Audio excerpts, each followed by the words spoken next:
welcome everybody. I hope I wasn't too early on that. Oh no, it was perfectly timed.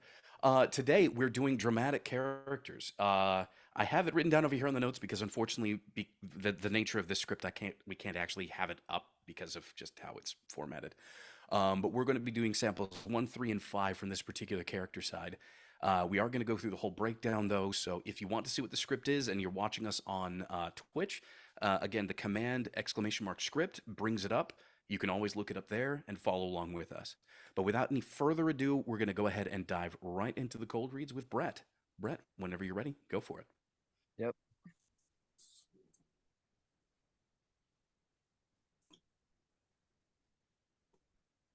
Don't think I can't see you causing problems out there.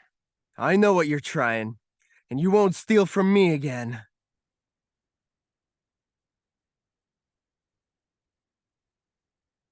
You need a report to the town marked in red on the map, Officer Rick Grimes. A 1034 went down at the site, and I was forced to abandon supplies to protect myself.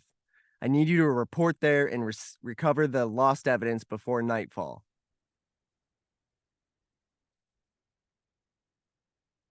I spent so much time after protect, serve, making my fortress to protect my new friends, my new family. They never came back. No one ever came back. I'm gonna go with Isaac. All right. I am at a new setup, so Michael actually told me my game was a little bit loud, so do I sound okay? If I start Your game shouting, is not will it be too loud loud? now. You're good. Okay. Don't think I can't see you causing problems out there. I know what you're trying, and you won't steal from me again. You need to report to the town marked in red on the map, Officer Rick Grimes. A 1034 went down at this site, and I was forced to abandon supplies to protect myself. I need you to report there and recover the lost evidence before nightfall.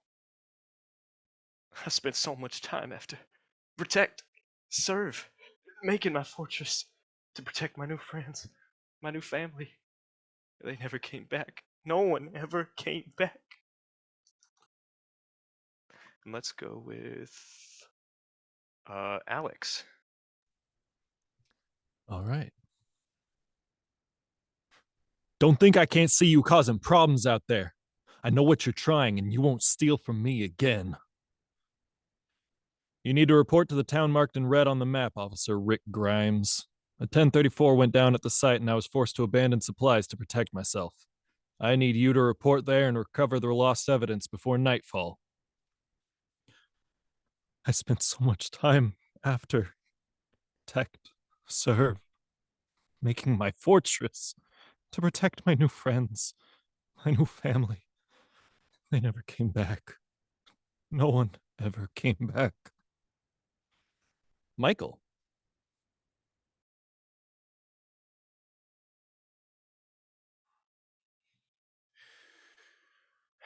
Don't think I can't see you causing problems out there.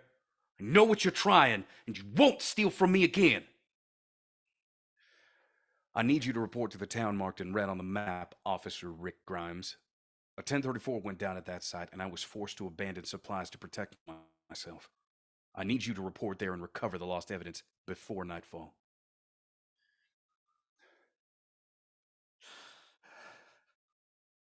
I spent so much time after protect, serve, making my fortress to protect my new friends, my new family.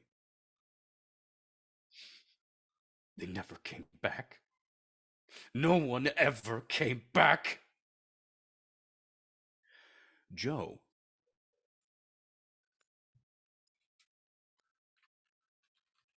Don't think I can't see you causing problems out there. I know what you're trying, and you won't steal from me again. You need to report to town marked in red on the map, Officer Rick Grimes. A 1034 went down at the site, and I was forced to abandon supplies to protect myself. I need you to report there and recover the lost evidence before nightfall.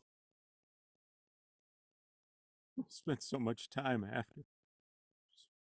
Just protect. Serve. Making my fortress to protect my new friends, my new family. They never came back. No one ever came back. Leonard?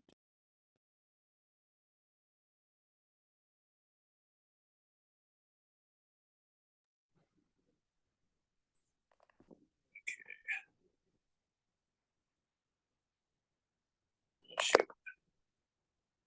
Where did my stinking script go? Just a moment.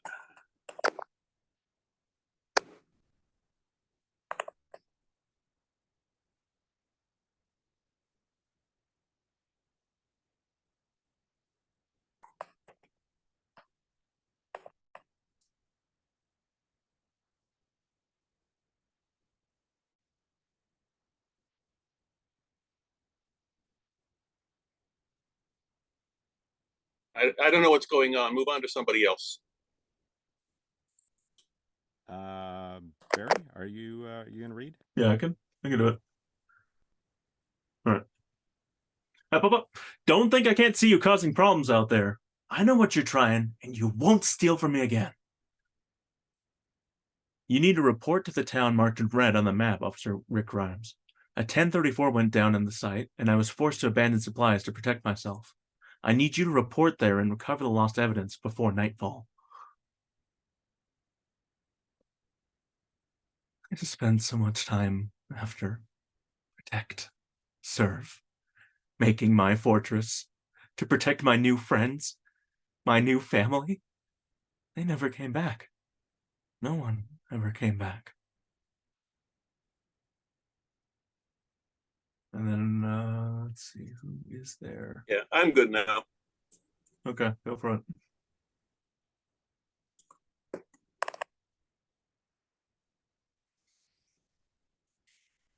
Don't think I can't see you causing problems out there. I know what you're trying, and you're not going to steal from me again. You need to report to the town marked in red on the map, Officer Rick Grimes.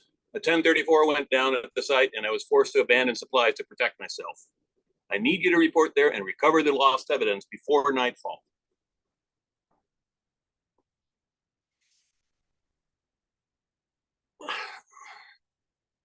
I spent so much time after protect, serve, making my fortress to protect my new friends, my new family. They never came back. No one ever came back. Justin.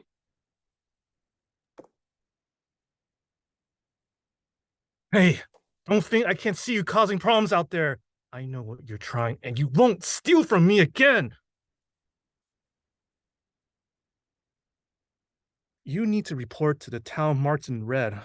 You need to report to the town marked in red on the map, Officer Rick Grimes. A 1034 went down at the site, and I was forced to abandon supplies to protect myself. I need you to report there and recover the lost evidence before nightfall.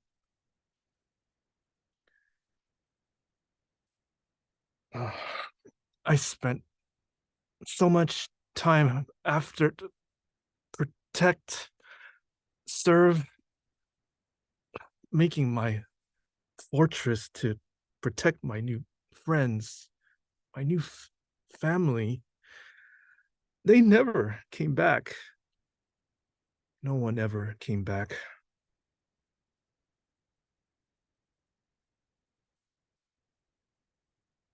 Okay, well, let's go ahead and get into the actual analysis itself. So again, if you're watching us on Twitch, !script brings up the link, or you can scroll up if you've been here from the beginning.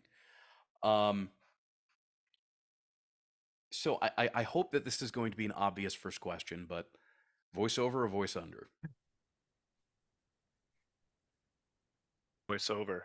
Voice over. Voice Thank under. you, yes. We are the It's sole voice- focus. It's both. The common meme, it's both. Always the one guy, yeah. Yeah, I can see this going either way. What is this, an audio drama? It doesn't even matter if it's an audio drama. This is a character. You are upfront on the script, so this is clearly voiceover. So that means you can be 100% on mic, which I was. You Oh, muted. You muted yourself. Ah ha ha Mute ha. yourself. Yes, What's that? yes, because I accidentally tapped the space bar. Fun fact, if you tap the space bar on Zoom, you mute yourself. Mm-hmm. It's handy sometimes. Sometimes it is handy, but in this situation, when you're in the middle of saying something and writing at the same time, nope, not good at all. So, voiceover, you're the character, you're up front, you're supposed to be bringing this to life. So, speaking of bringing this to life, we need to talk about specifically like the major things that we should do with a character script in order to start bringing that to life.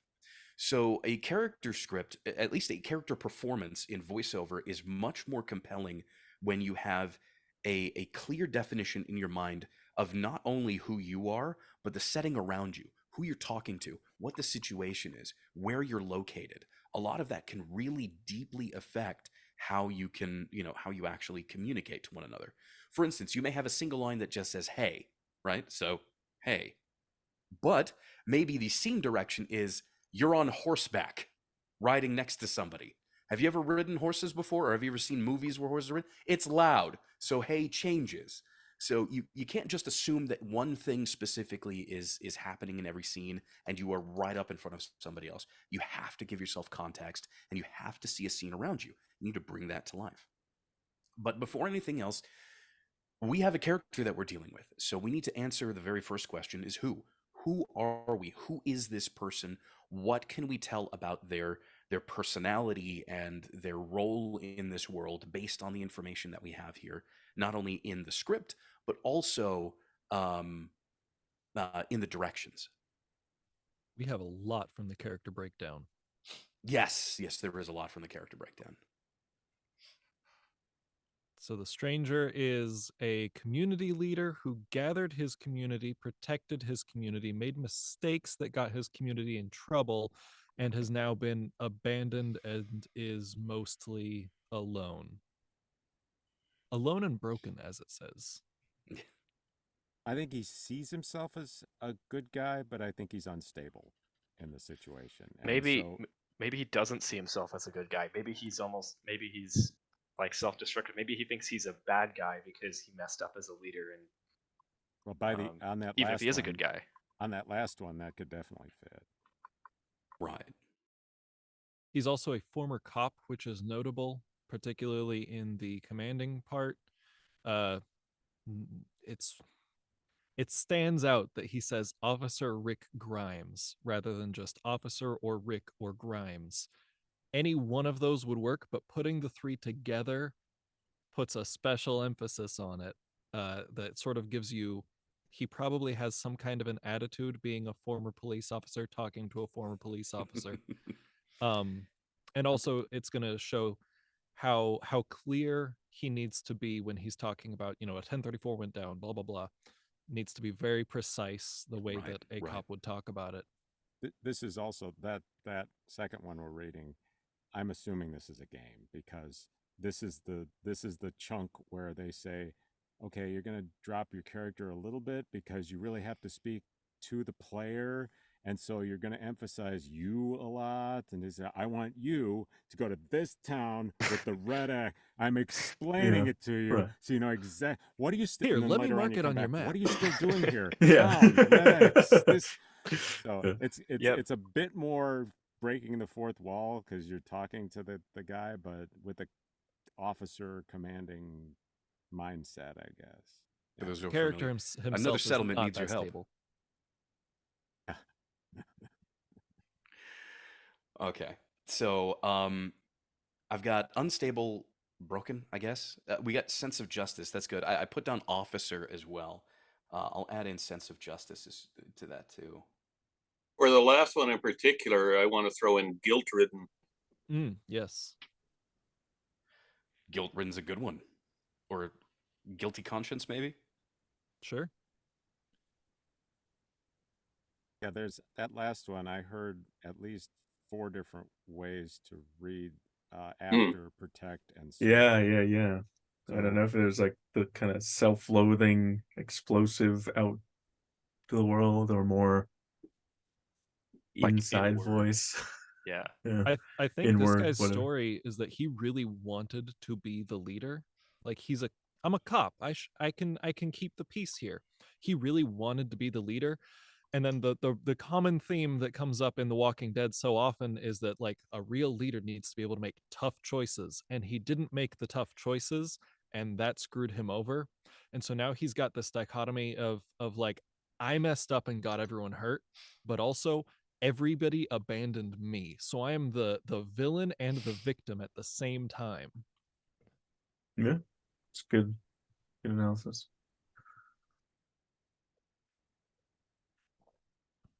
Okay. Anything else that we can glean about this character?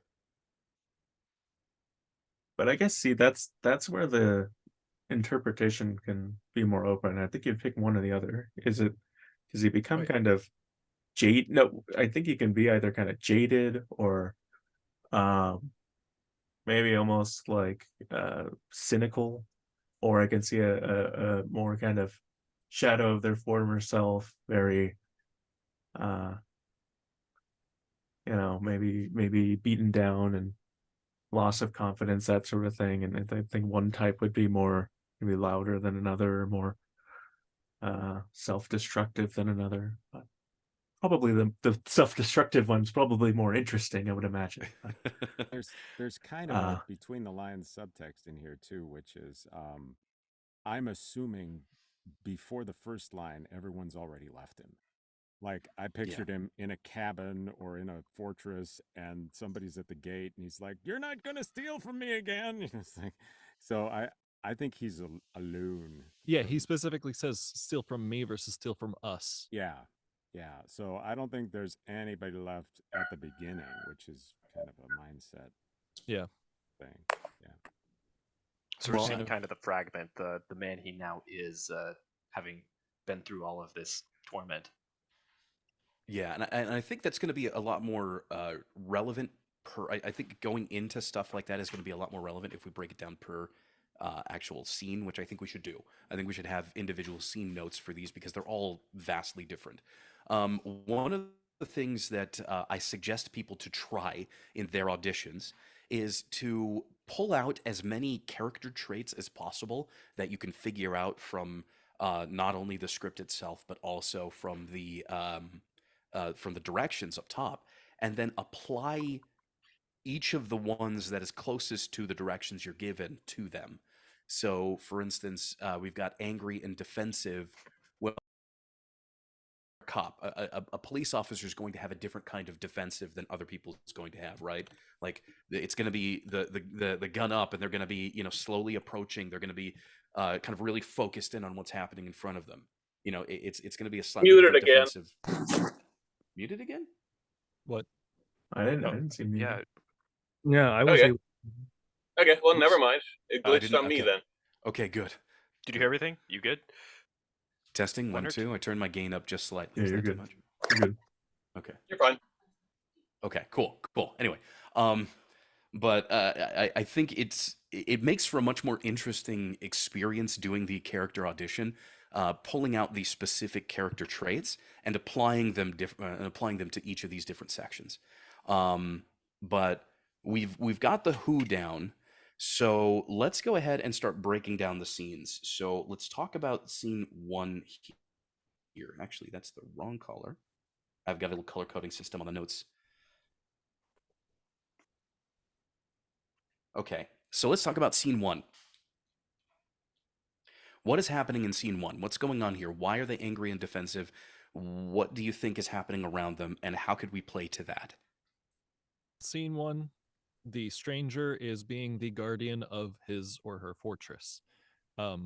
Whether there's a community there or not, this person sees themselves as law and order, and they want to guard the gate here. This is probably where, this is a little bit of a leap, but this is probably where a player is trying to get into their little objective area for the first time, and this person says, no, you have to prove yourself, and then the player will have to talk them down or do a little side mission for them. But this is the stranger protecting his home from people that he has either been wronged by before or has seen doing something he considers wrong. Okay. So I had a slightly different interpretation of that. I thought this was like in classic video game fashion. I guess I kind of imagined an open world like, Fallout New Vegas, where the player just goes up to them for the first time, and the stranger, being sort of manic and wrecked as they are, they just naturally interpret, the player being there as like, oh hey, you're here to steal my stuff, you're here to, destroy stuff, in the vein that, like, they have no idea who this person is. They are not necessarily defending anyone, but just because I think it actually says in the character notes that, like, they live alone. So I would imagine, like, an isolated shack or even like a tent out in the forest. Like, this person is just so distrustful and maybe has sort of lost touch with reality, that they naturally, spring to this ultra defensive mindset. I could see almost paranoid. Yeah, possibly, paranoia. yeah. That's a good word. So not necessarily defending anything, I would think, but like just defending themselves, remembering the prior situation where not being defensive resulted in calamity. It is worth knowing that, well, it's worth noticing that the line says, "I know what you're trying, and you won't steal from me again." Maybe this character is, misreading the person. Maybe they're saying, "Oh, you're that person that stole from me before," and you go, "No, I've never met you." But I get the feeling that he definitely sees this person as being someone who has wronged him before and is now a threat to himself or his property again. I actually see this scene as being a little bit loud. Because again, you're stepping outside. Maybe he has, like, all of his stuff outside, and you as the player character actually are going to steal from it. And suddenly you hear like a shot ringing out, and you duck, you get out of the way, and then this officer comes out and is like, "Don't think pulled I out can't his see what you-" shotgun. Yeah. Yeah, exactly, Yeah. something like that. Like there was a warning shot or something like that. I don't know. That's I could just see my that, yeah. interpretation of it. But I think in general with scene one, you can be a little bit louder. I think that would be appropriate for the delivery here. Maybe even a little panicked. It's angry and defensive. He's on edge. Well, yeah, maybe not panicked, but certainly ready to attack. Yeah, Sure. I think it's just like, yeah, paranoid, angry, defensive, on edge kind of thing versus, panicked. Like, you wouldn't have him running out there in his drawers being like, "Don't think I can't see where you're coming," Unless you want to go full Barney Fife on him. Yeah, I exactly. told you if you touch my daughter. But yeah, I think with this one you can be a little bit loud, and steal from me again kind of denotes real anger. I think there should be some like actual vitriol in this, like really ham up the anger, because everybody left, you're on your own, you have to take care of yourself and all of your stuff, and you've been stolen from before. So like really be angry about this one. That's what I'm going to be looking for, at least. Anything else about scene one that you guys want to touch on or clarify? Okay, moving right along. So let's talk about scene 3.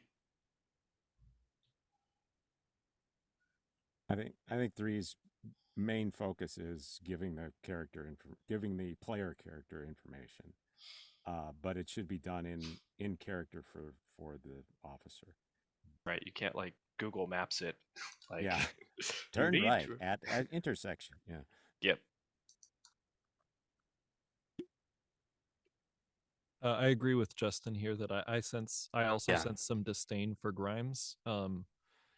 Like I mentioned before, putting all three of those name segments together, it's like your mom saying your full name when you're in trouble. Yeah, there's disrespect at the very least.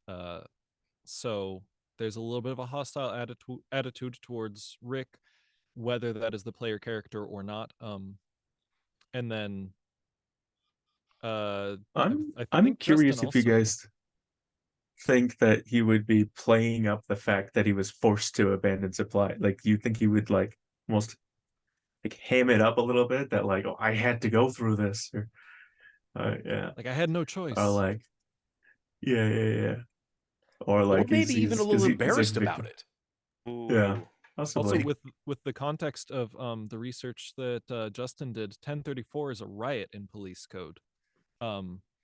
So maybe there wasn't really a riot. Maybe it was like 4 or 5 of his former companions got in a small fight, and or maybe there was just a small conflict with some other group and he panicked, and now that he's regretting that, he's saying no, it was a full-on riot.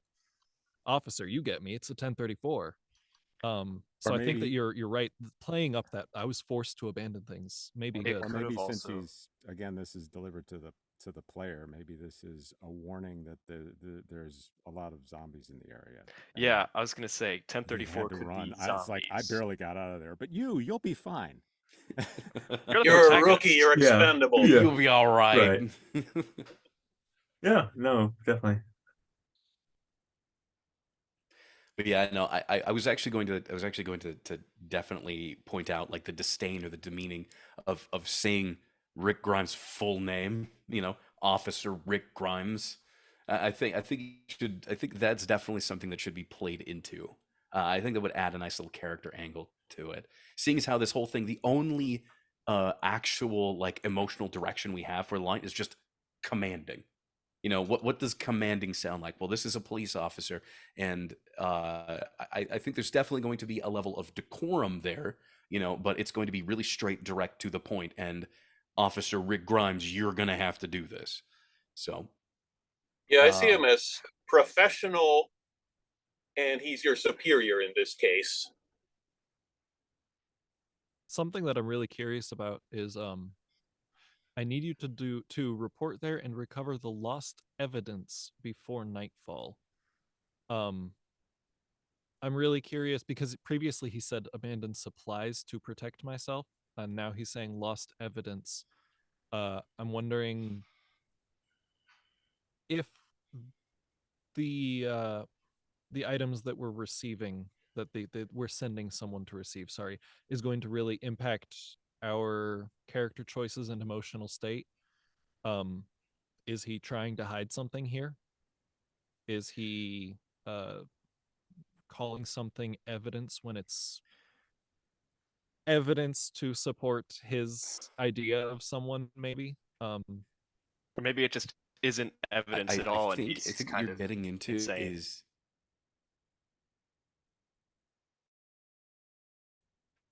yeah, I think that this is getting in personal actor to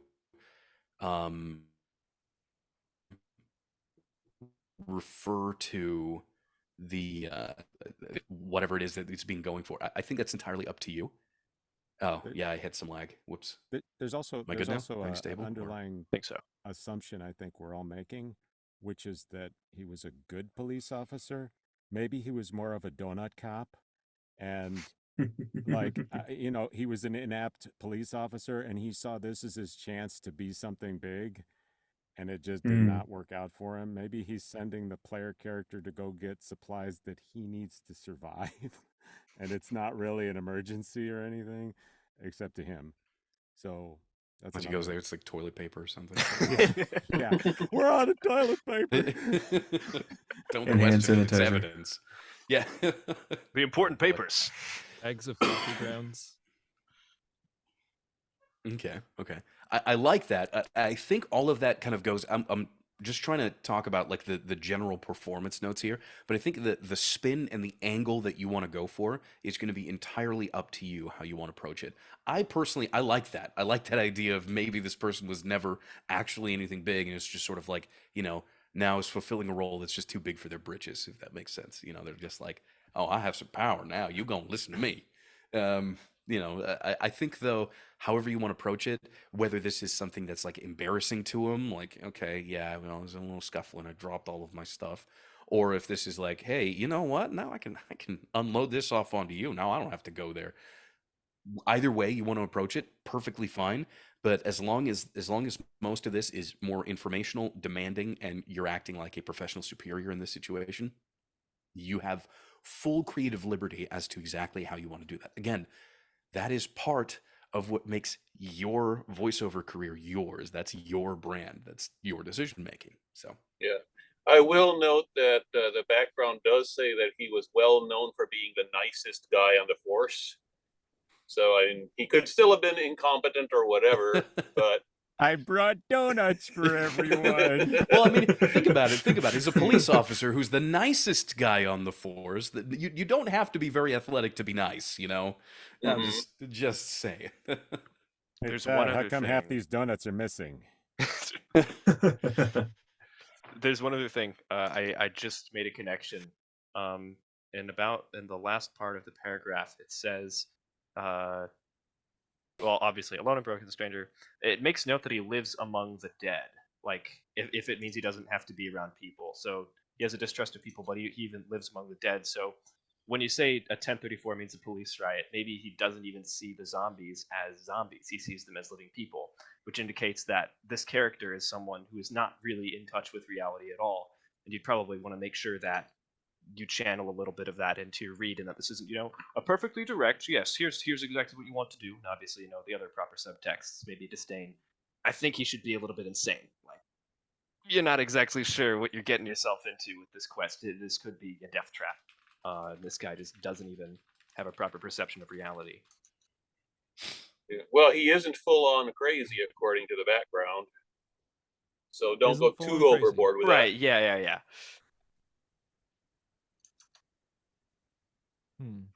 I just think, you couldn't be like a perfectly, measured and level-headed. You couldn't have like that kind of delivery. You'd have to just make sure it's clear that this guy's not. Maybe he doesn't even trust his leadership, his past leadership experience. So he's not going to be sort of firm and deliberate. You need to do exactly this. He might sort of be a little bit uncertain. Again, like maybe he sees Rick Grimes as disposable. Yeah, So and he's again, Yeah. I think that's once again getting more into like personal actor choice okay. versus like an overall like emotional narrative specifically. But speaking of like place on this one, because again, not only who and what are we talking about, but where we're talking about it makes really makes a lot of difference in how you deliver things. So it sounds like this is going to be more of like a one-on-one kind of conversation, so it isn't going to be loud, it isn't going to be anything different because you basically huddle over like a table or something, or you're in a small room. It's essentially just a one-on-one conversation and should be treated that way. This is just you speaking to one other person, um, in a rather uh, non-professional, very kind of casual setting, I suppose.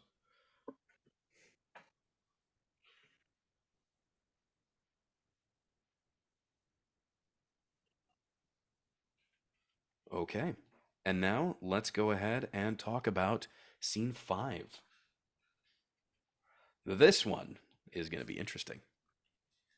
So, general emotional notes, like what is this person feeling? How do we encompass that, or how do we describe that and list it out? The script gives us manic, depressed, and exhausted. Mhm. The dialogue is very broken up. There's a ton of ellipses in this, which could indicate heavy breathing, general anxiety, and his thoughts aren't really forming properly. It could even mean that he's straight up crying. Um,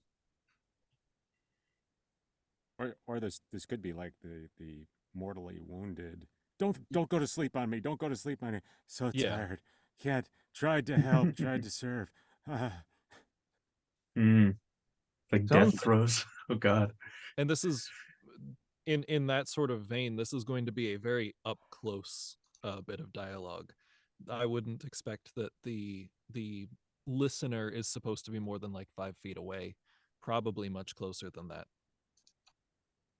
It sounds like he's trying to interrupt himself. Like meant to say he meant to say something after the first line, but then he decides to interrupt himself with the second and the third line. And I wonder what he was trying to say before he interrupted himself.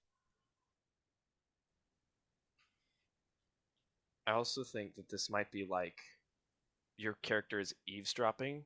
Sorry.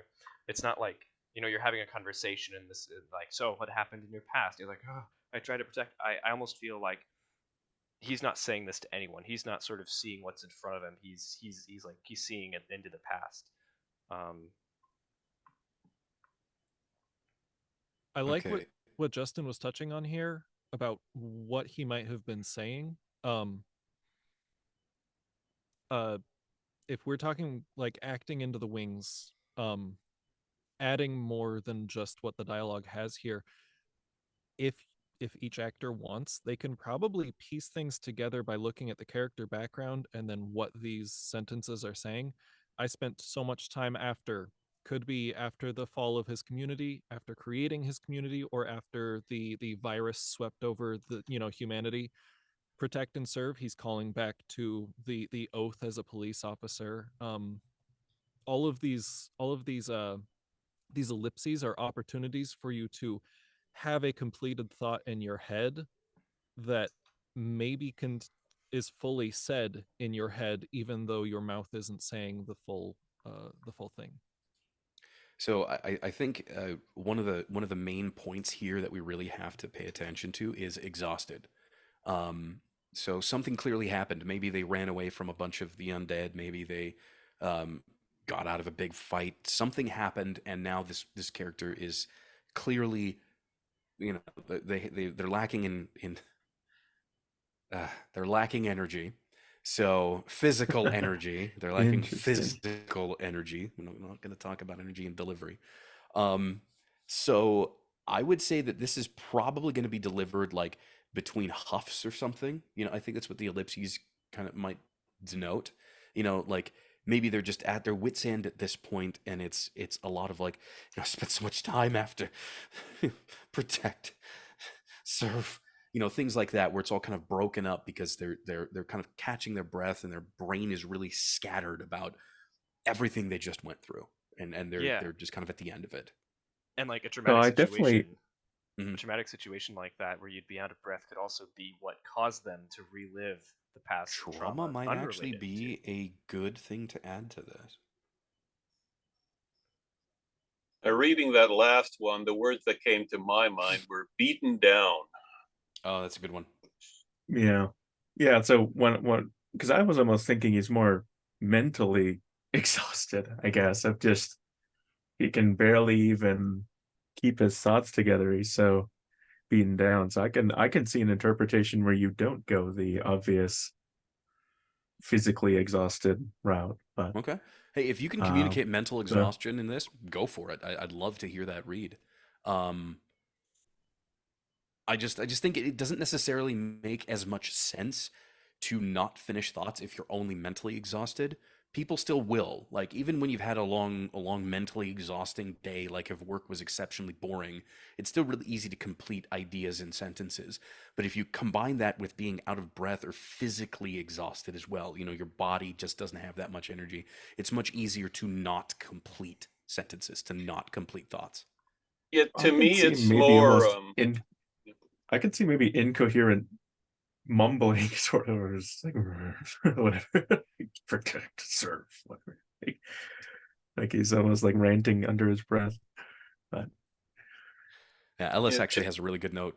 This whole deal feels almost like a misordered 5 stages of grief, something like that. Yeah. yeah. To me, the reason it's all broken up is not because he's out of breath, but it's more because some thoughts are too painful to vocalize.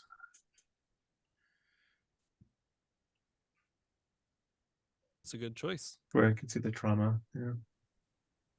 Okay.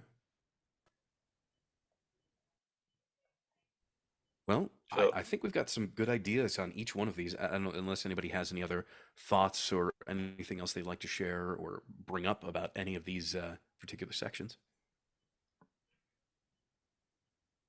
Cool. Then, now that we have an idea of what we're going to be doing, let's go ahead and get into the directed reads. Starting with Brett. Whenever you're ready, go for it. All right.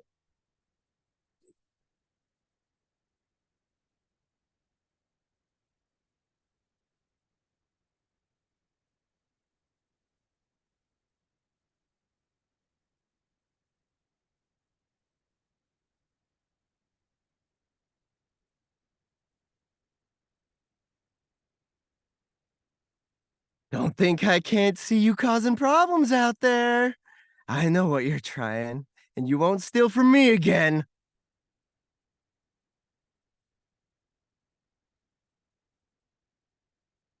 You need to report to the town marked in red on the map, Officer Rick Grimes.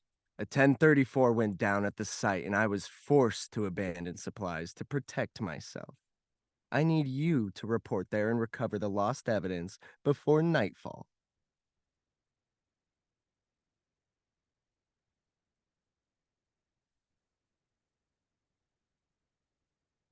Spend so much time after. Serve. Making my fortress. To protect my new friends. My new family. They never came back. No one ever came back.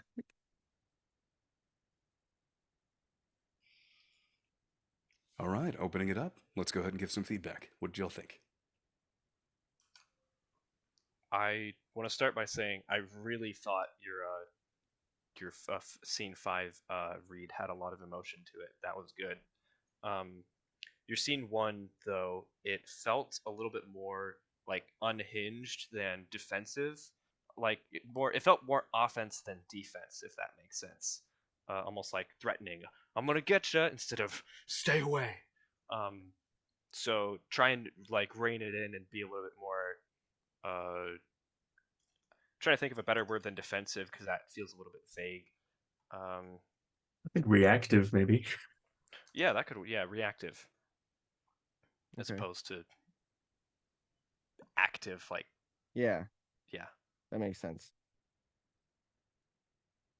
They kind of had a Warriors come out to play vibe. I was just about to say. I was just about to say. Yeah, I I guess that's think what I was I think thinking. in the second bit that we're doing, as far as commanding, you were a little relaxed on it. This is from what we determined, this is, I think we agreed, the stranger presenting himself as an officer, Okay. as an authority figure, and in the context of a video game, he's giving you clear instructions on what to do. And so I think not letting things dip too much, keeping them very firm, is going to help you establish that feeling. Okay.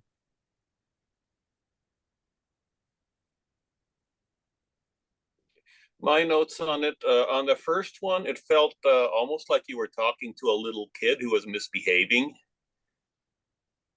And I dial back that vibe somewhat. The second one, it felt disjointed to me.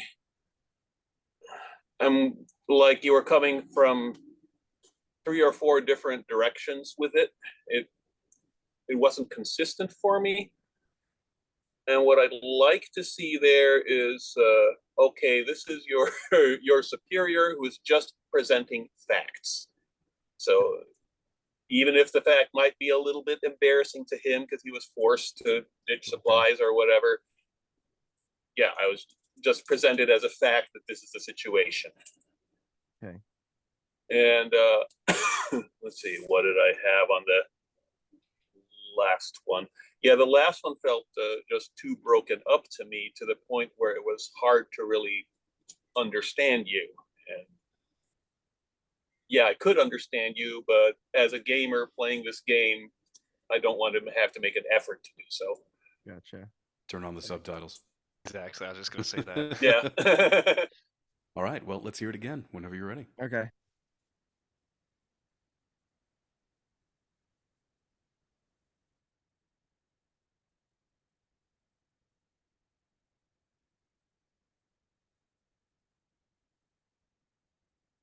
Don't think I can't see you causing problems out there. I know what you're trying, and you won't steal from me again.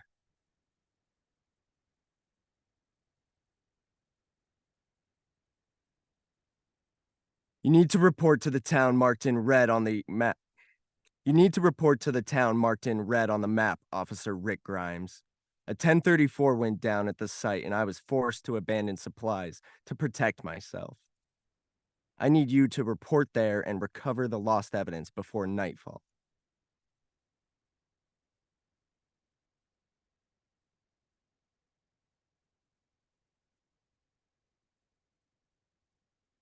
I spent so much time after protect, serve, making my fortress to protect my new friends, my new family. They never came back. No one ever came back.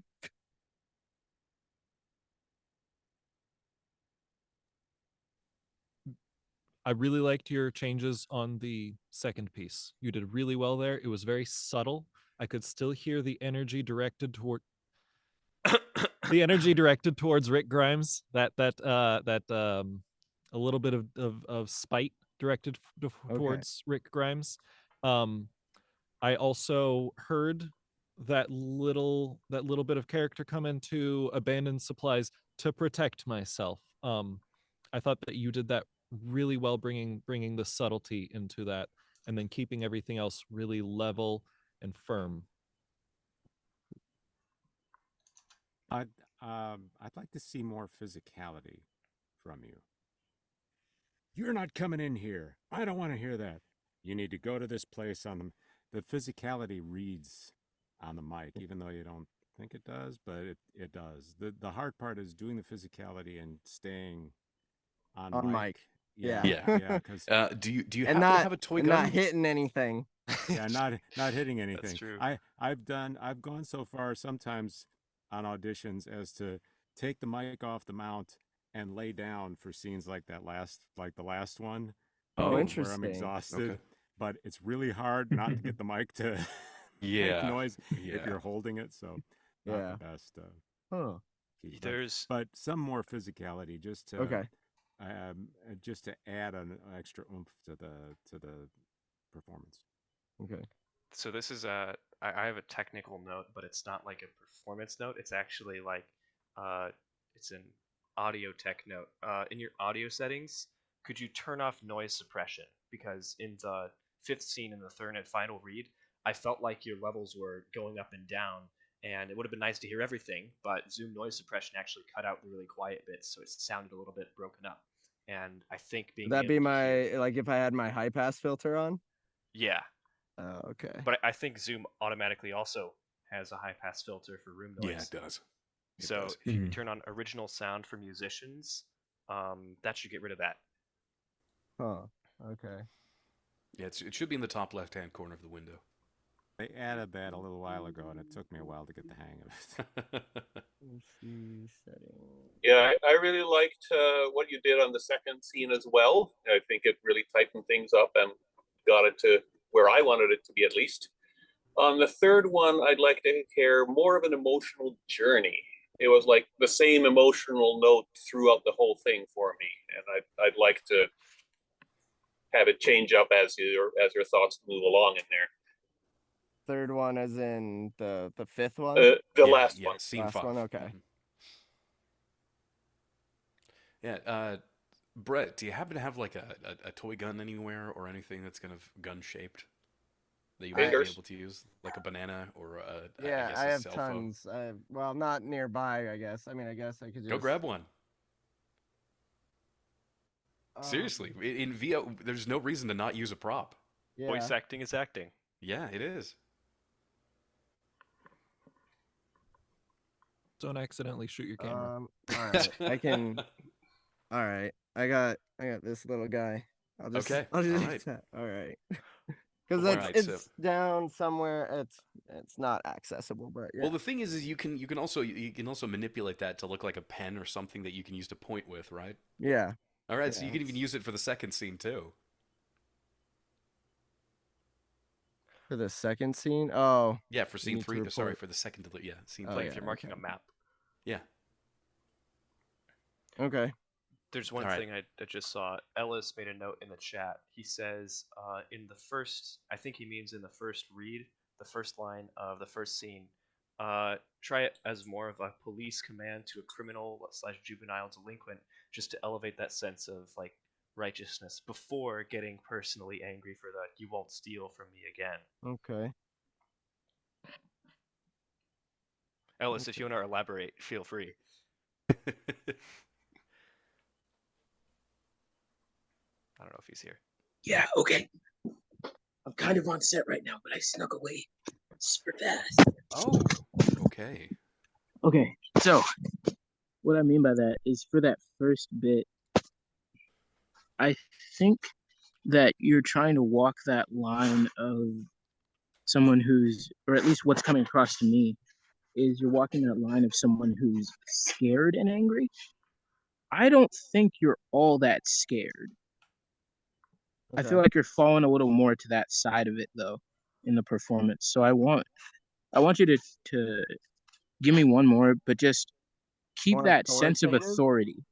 Okay. You know, you don't necessarily have to be a dick, but like, you know, you kind of know your place here. Okay. Commanding. Whenever you're ready. All right, cool.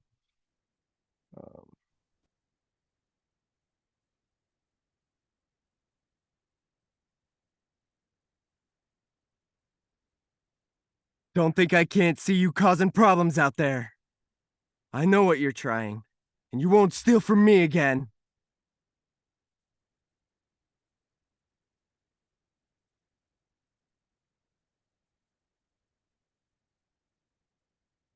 You need to report to the town marked in red on the map, Officer Rick Grimes. A 1034 went down at the site, and I was forced to abandon supplies to protect myself. I need you to report there and recover the lost evidence before nightfall.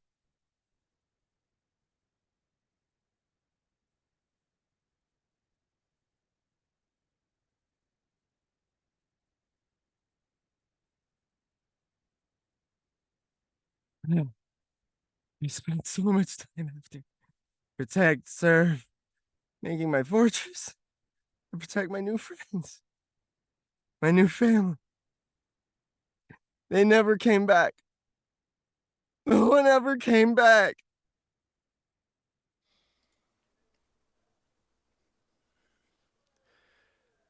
I am really digging scene 3 and 5. I'm really, really liking those. Um, this last scene 3 felt like you were really upping your emotion as it went along. Like it was sinking into you more and more, and that I love that performance. Your scene 1, I think you need to start off a lot stronger. Don't think I can't see you causing problems out there. You know, like you're really, you know, you are the authority. Okay. And the way that you did it was something more like, don't think I can't see you causing problems out there. Okay. You know, again, that's like scolding a young child. Don't think I can't see it. Okay. Put that down, young man. No, you should start off strong. It should be right from the get-go. Don't think I can't see you, you know, instead of don't think I can see you. Start off strong, then go down. Okay. So just retake that first line. Or the yes, Okay. scene 1.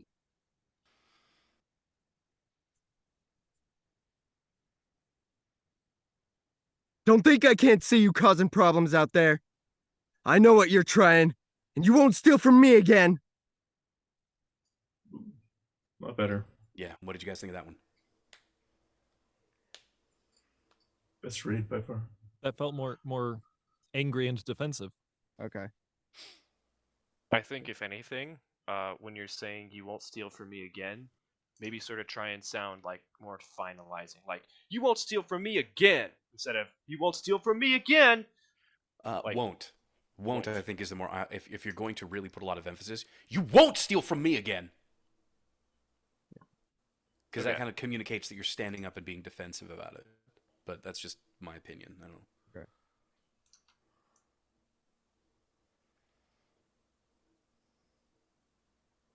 All right, one more time.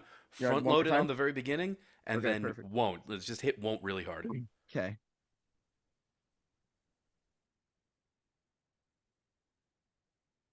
Don't think I can't see you causing problems out there. I know what you're trying, and you won't steal from me again. Yeah. Yeah, that felt a lot more defensive. Okay. Did you feel a lot more defensive? Yeah. Yeah. The Yeah, it's simple, but it's amazing what it can do. yeah. Yeah, no, I'm a big proponent that if you're in the booth and you're performing or you are auditioning, use tools, have Yeah. props, like go for it, go wild. You're not recording anything, visually, Yeah. so use something that's going to help you see and act out the scene. So even if you have to use your cell phone, like hold your cell phone like a gun, just something to give you that same feel of, I'm a police officer, I'm in control, I have a weapon to defend myself. You're not going to steal from me again. So yeah, no, I think just adding in the physication really helped out. Physicality, something. Adding in your body. There we go. Yes. It's the little sprinkle on top that it needed. Anybody else? Does anybody else have any other feedback or anything they'd like to say about the performances? Adding physics. Yes, thank you, Alex. Nope. Cool. Well, we're gonna call that good, and we're gonna go ahead and move right along. Perfect. Good job, Brett. Hey, thank you. Isaac, you're up. All right.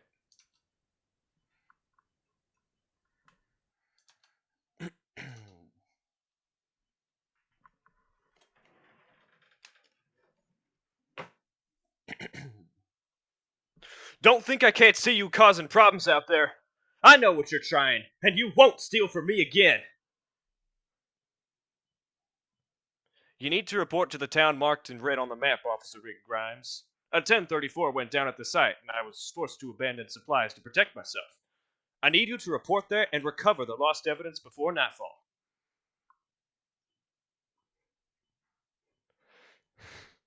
I spent so much time after protect, serve, making my fortress to protect my new friends, my new family.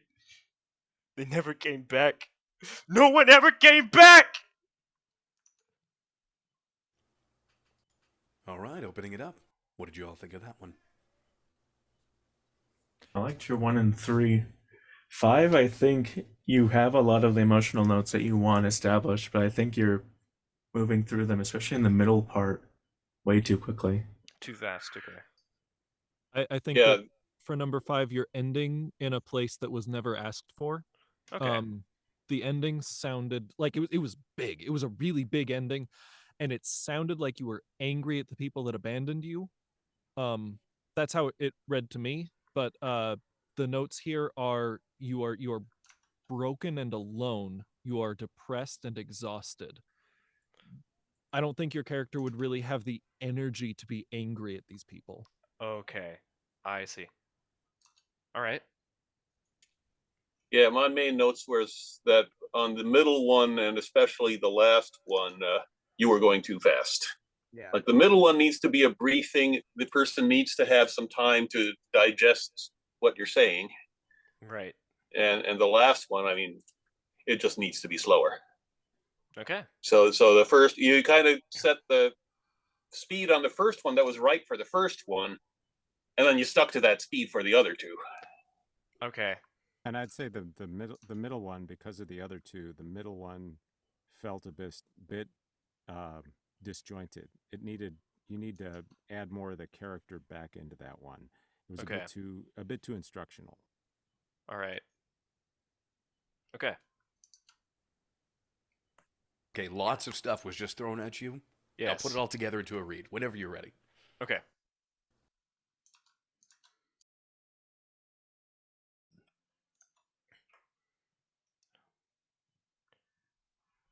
I'm gonna see if I can find a prop. I guess this can work.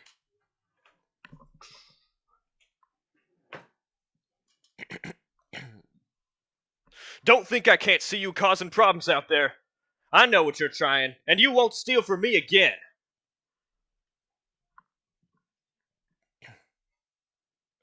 You need to report to the town marked in red on the map, Officer Rick Grimes.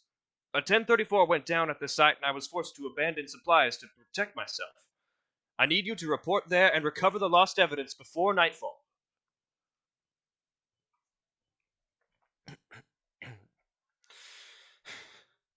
I spent so much time after protect, serve, making my fortress to protect my new friends, my new family. They never came back. No one ever came back.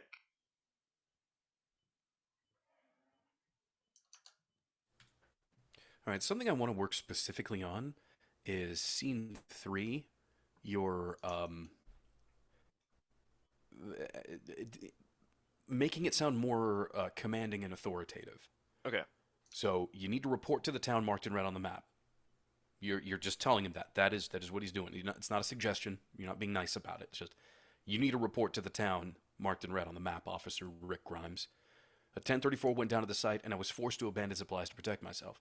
I need you to report there and recover the lost evidence before nightfall. Right? I need you to report there and recover the lost evidence. This is what I need you to do. These are the actions you must take before nightfall.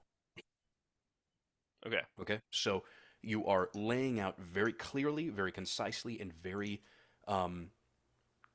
hopefully with a lot of, a lot of force and command to it. Specifically, the things you need Rick Grimes to do. So it is report there, recover the lost evidence, all before nightfall. So be really clear on that and concise. Okay. I think I understand. So do you just want me to read scene 3? Yes. Okay. Actually, I think maybe standing up will help. I'll use my headset long enough to feel more commanding.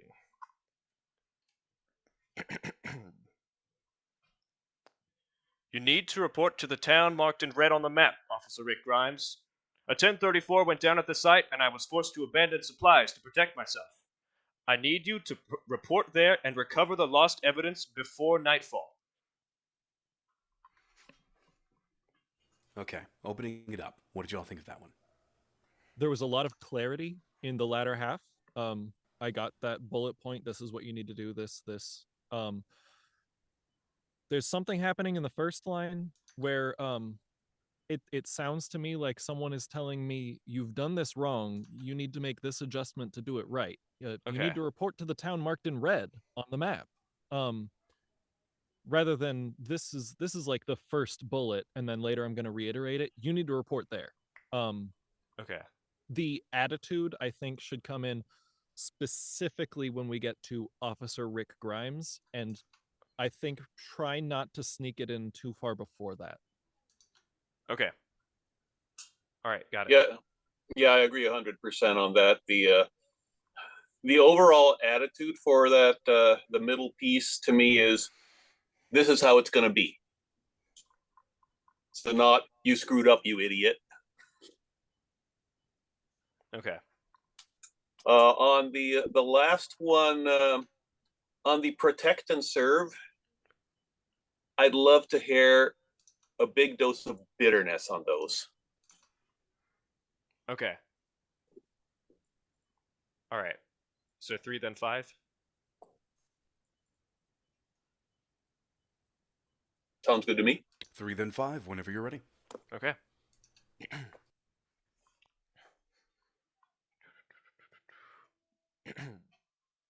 You need to report to the town marked in red on the map, Officer Rick Grimes.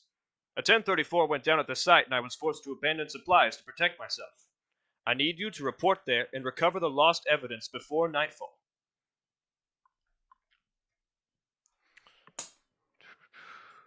See what happened there? You stood like at attention, and so it made your definitely like the body language. Yeah. Arms down really to the side. Yeah. No. I need you to report to the town on the map. Like, you need to get in, do the things. I think your body. in a way, it helped you to become more assertive, but I think you need to channel that without completely stiffening it. Sort of channel it outward, not sort of seize up. Yeah. Exactly. Okay. No, I get that though. I get that. Yeah, I think Alex kind of had it right with the sort of saluting thing. It feels like you're the one who's having the commands being issued to rather than the ones issuing the commands.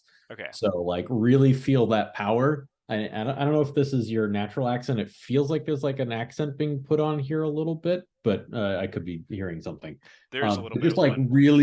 really feel this from your diaphragm. Like you are telling somebody to do something, and they need to do it now, Okay. right? So do it. Do you get it? Yes. Wait, hang on. No, I'm not supposed to channel it. Okay, but I understand.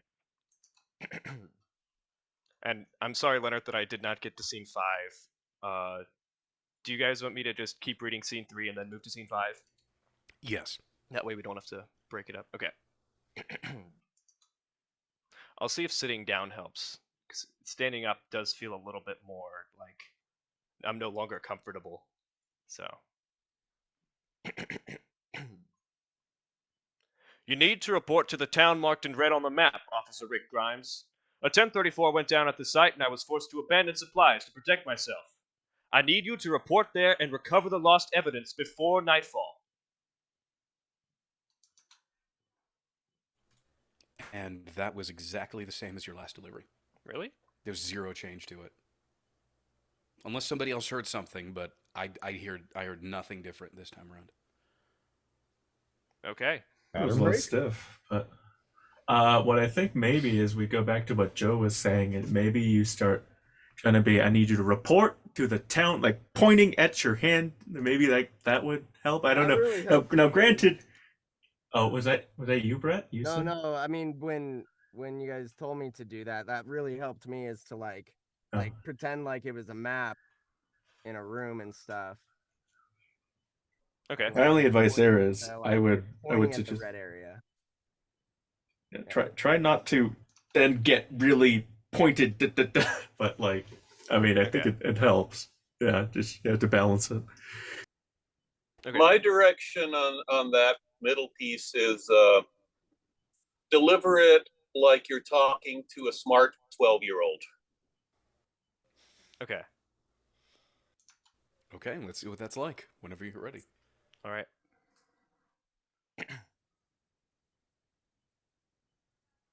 You need to report to the town marked in red on the map, Officer Rick Grimes. A 1034 went down at the site and I was forced to abandon supplies to protect myself. I need you to report there and recover the lost evidence before nightfall. Yeah, that was better. Okay. That was definitely better. Okay, now 5. All right.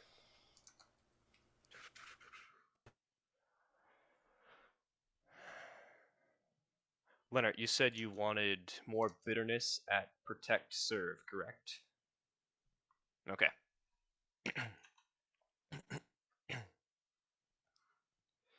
I spent so much time after the Protect Serve making my fortress to protect my new friends, my new family. They never came back. No one ever came back.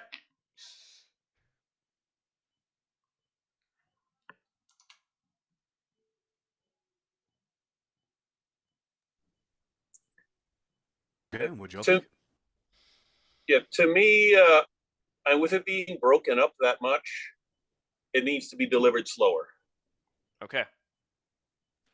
And you got breaks in there. Use them. All right. It gave you dramatic pauses. All right. And I still think with the ending, you should try to practice one where you end softer, or it's almost just like almost a whisper maybe or something. Yeah, like you end off with hopelessness. No one ever came back. Yeah, there are lots of ways you can do that third line, or that last line of the third one, or on the final one. Okay. I'll try. I think I'll try a whisper then this time.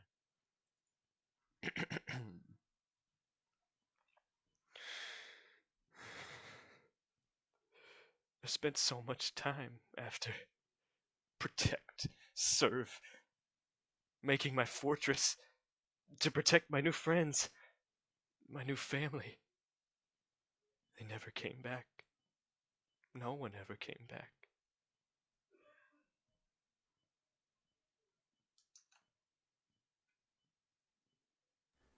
I still think it's a bit fast. Okay. Yeah. Fortunately. All Good right. song. Soft ending does Much play better. better though. Okay. Yeah. Yeah, I'll stick ending with that. ending a lot better. Yeah. Yeah. Oh, throughout the read, it felt more natural. It didn't feel like you were kind of putting on a sobby voice. It felt like you were just thinking through these sort of really depressing thoughts. So definitely keep that, but maybe take a little bit more time with it. Let it breathe. Okay. In the last line, if you could just for me, little experiment. You say they never came back, then you've got no one ever came back. Pick no one ever or came back, one of those three options, and highlight it. Either no one is highlighted, no one ever came back, or no one ever came back, or no one ever came back. Yeah. Okay. Just pick your favorite and try that a bit. Okay.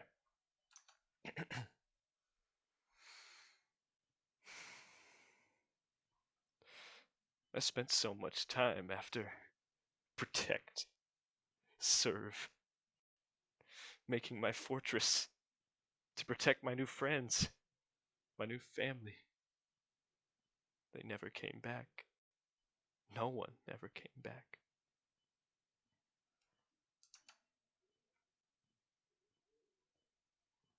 How was that? Thoughts, opinions, anybody? It did slow down. Did it slow down enough for everyone? I thought it was much easier to follow along that time. Okay. I still think it could go a little bit slower, considering that this is supposed to be a really emotionally charged section. You know, this is Okay.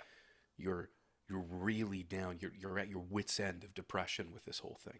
I think you could really lean into that, just being completely defeated and questioning everything you've ever done. All right. This is definitely your character's emotional climax, and it may also be their finale. Okay.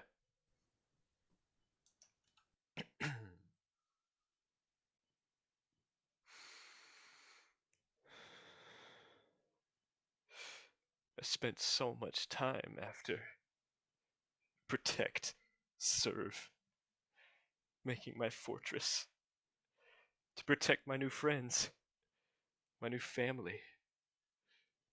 They never came back. No one ever came back. Yeah. That's the last line I wanted. All right. Yeah, definitely felt the emotional journey throughout that whole piece. So Yeah. good job. Yeah. Cool. Yep, that was it. All right. Rockin' tacos. We're moving Great right job. along. All right. Okay. Alex, you're up.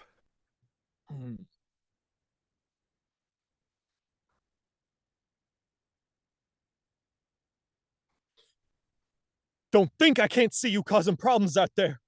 I know what you're trying, and you won't steal from me again.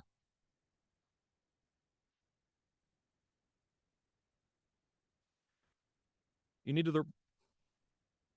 to report to the town marked in red on the map, Officer Rick Grimes. A 1034 went down at the site, and I was forced to abandon supplies to protect myself. I need you to report there and recover the lost evidence before nightfall.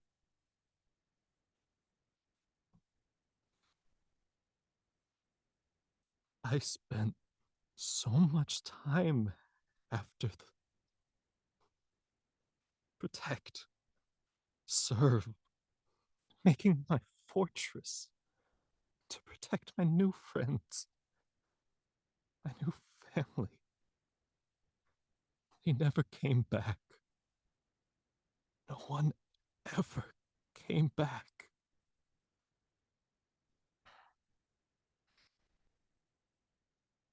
All right. Thoughts, impressions? Opening it up. I thought the second one, the commanding one, felt a little bit choppy. So maybe smooth it out. I like what you did with the sort of like embarrassed hesitation before, and I was forced to abandon supplies. That was that was a nice little character touch, but yeah, I think you need to like quickly recover yourself and be the commanding authority in that situation. And also, we have a dare that's come from over here. It says, "Make me cry, I dare you." So a little bit of something to try for that line 5.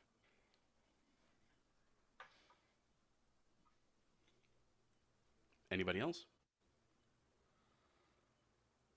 No one had any comments for the first segment? It was a pretty strong segment. It felt All right. like you Well, then felt both.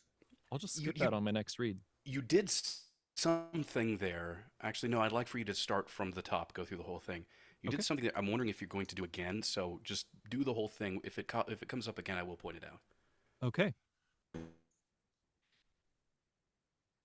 That first one, it gets the heart beating, just pumping. Don't think I can't see you causing problems out there. I know what you're trying, and you won't steal from me again.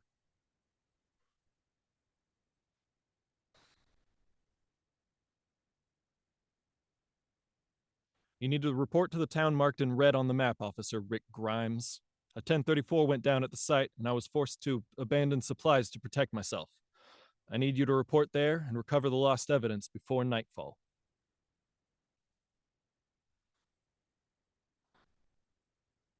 I spent so much time after the protect, serve, making my fortress to protect my new friends, my new family. They never came back.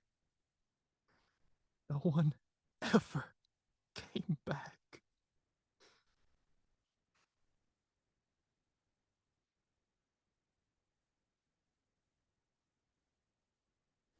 All right, opening it up.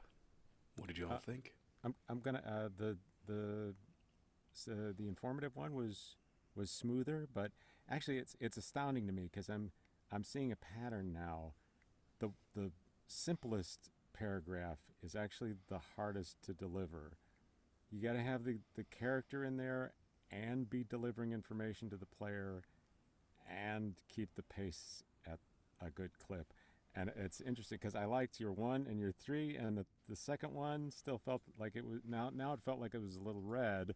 And I'm like, where the hell's the balance on this thing? It's just somewhere in the middle. So I guess split the diff.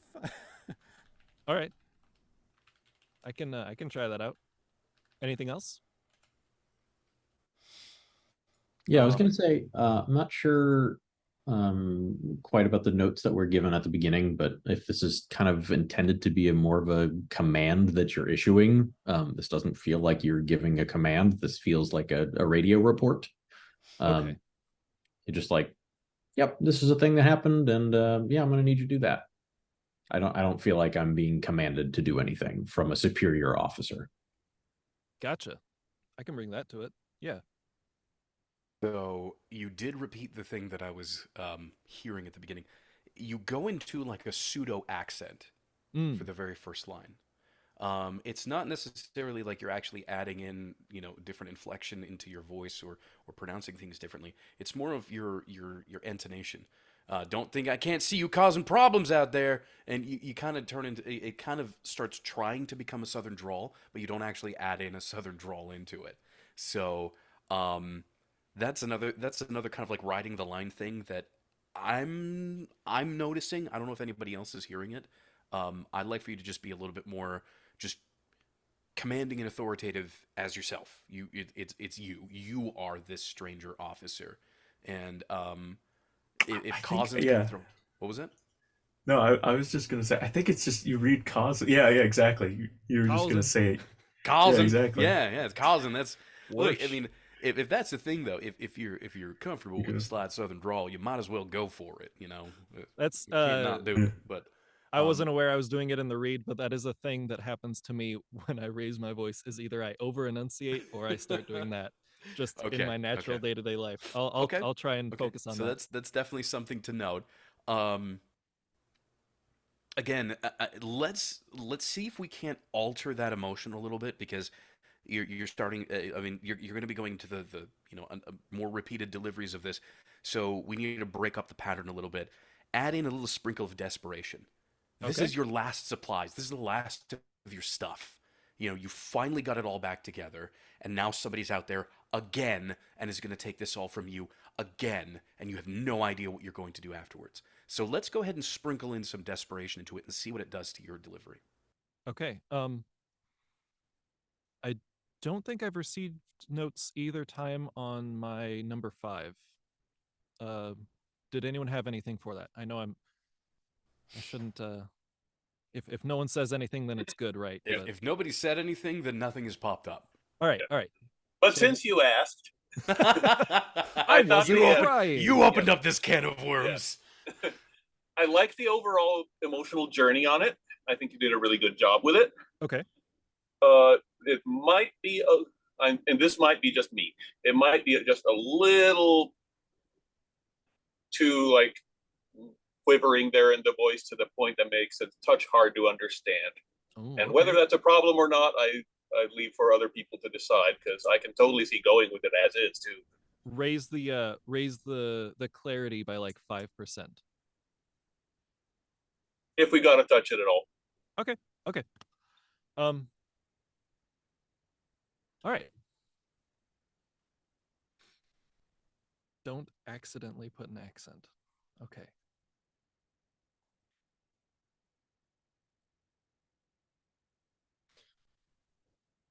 Don't think I can't see you putting problems. Don't think I can't see you causing problems out there. I know what you're trying, and you won't steal from me again. All right, I gotta stop you. You did it Yeah. again. So here's the thing: you can't. No. Okay, so Damn. this is actually a really good example of the kind of psychology that you have to have. You can't tell yourself to not do something. You're just gonna do it again. So like, if you don't want to emphasize and, you can't tell yourself stop emphasizing and. More importantly, what you have to do is reinforce to yourself what you should do in that situation. So it isn't stop emphasizing and, it's instead emphasize the product. Right? So this time it's not about don't move into that southern drawl. It's more of this is a bad situation. I'm kind of desperate here. Right? Because you want to move from one thing to another. Okay. Focus on what you should be doing, not what you shouldn't.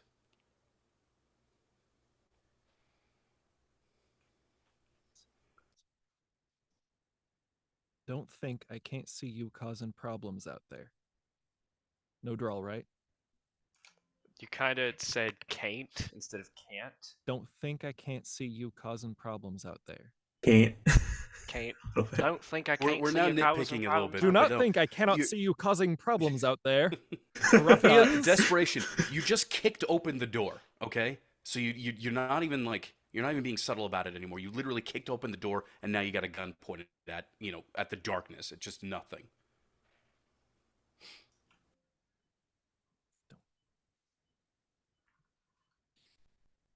Don't think I can't see you causing problems out there. I know what you're trying, and you won't steal from me again. Okay. There you go. Yep. Yeah. Yeah. Thank you. Yeah, did you hear that in the background?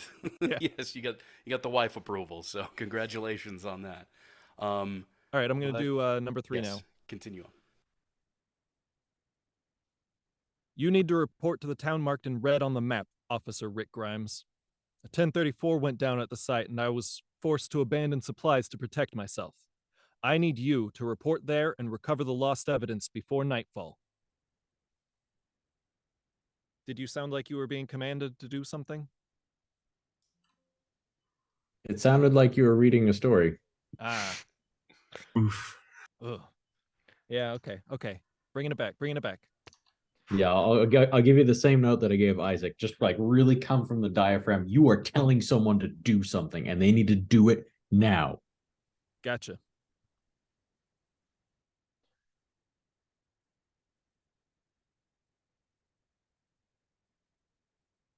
You need to report to the town marked in red on the map, Officer Rick Grimes. A 1034 went down at the site, and I was forced to abandon supplies to protect myself. I need you to report there, recover the lost evidence before nightfall.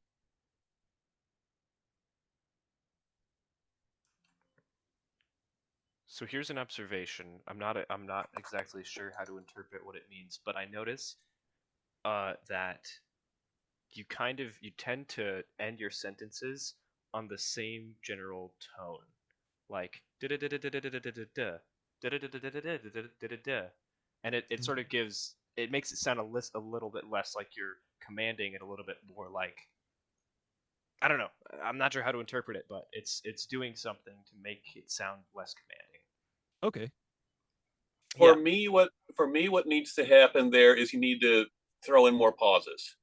So you need to report to the town marked in red on the map. You need to report to the town marked in red on the map. Fine. Put in pauses somewhere to break up the feel that you're just like reading a sentence. Okay. Yeah, the other thing I was going to ask is why? Why do you need Officer Rick Grimes to report to the town marked in red?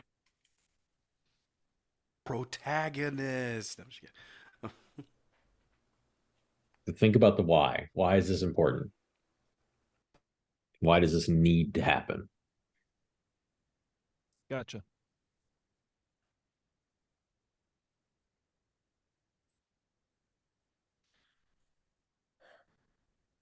All right, I'm going to be here because I need to collect a shipment that's coming in. You need to report to the town marked in red on the map, Officer Rick Grimes. A 1034 went down at the site and I was forced to abandon supplies to protect myself. I need you to report there and recover the lost evidence before nightfall. Good use of a lead-in. Yeah, that was nice. Yeah, that really helped out with it. Okay. I was Leonard, going to offer something. Sorry, go ahead. Did I get that staccato bit that you were looking for? Were there any pauses that you needed?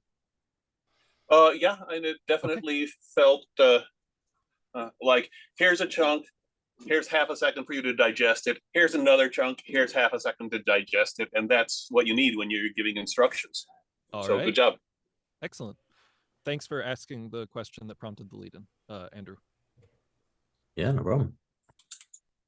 Anything else? Or do we want to move on? Michael, it sounded like you had a note. No, I again, I don't like the lead-in. The only thing is that I was thinking about something else that we could try, is really emphasizing you. You need to report, and just start off like a little over-exaggerated to see if that could make the rest of it, work. But what you did really, really worked out. All right. Thank you all. Okay, let's do this. Prop. I got one right here. All right.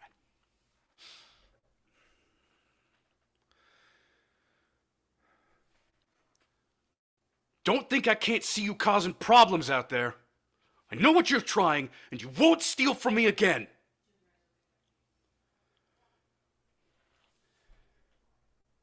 You need to report to the town marked in red on the map, Officer Rick Grimes.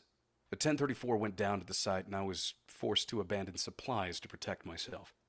I need you to report there and recover the lost evidence before nightfall.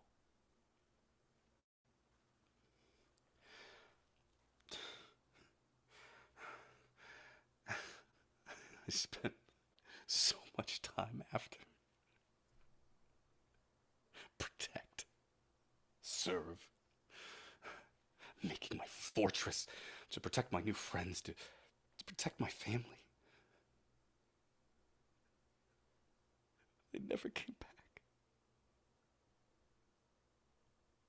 No one ever came back.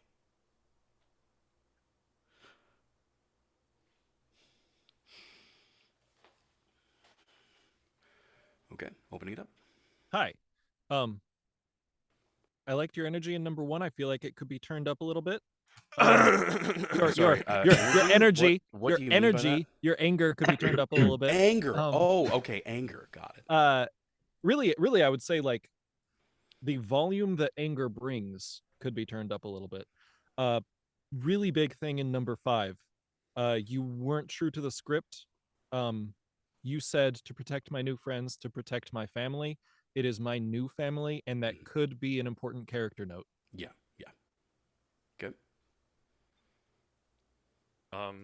For number 3, I am once more going to ding you for going a bit fast. Okay. Could have been a little bit slower and more deliberate. Yeah.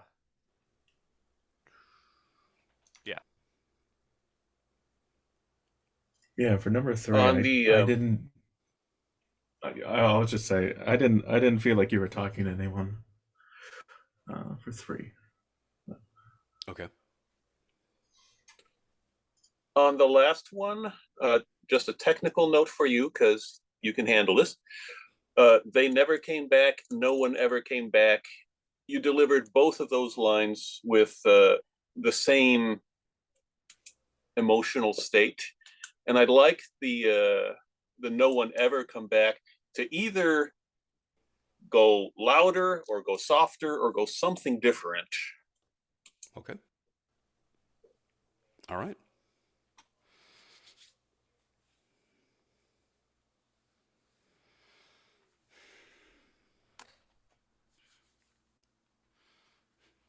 Don't think I can't see you causing problems out there.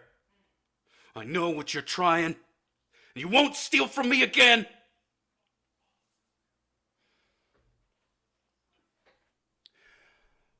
You need to report to the town marked in red on the map, Officer Rick Grimes. A 1034 went down at the site, and I was forced to abandon supplies to protect myself.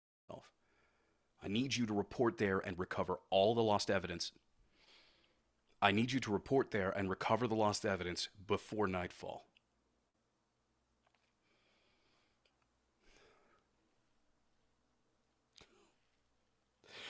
I spent so much time after. Protect. Serve. Making my fortress to protect my new friends. My new family. They never came back. No one ever came back.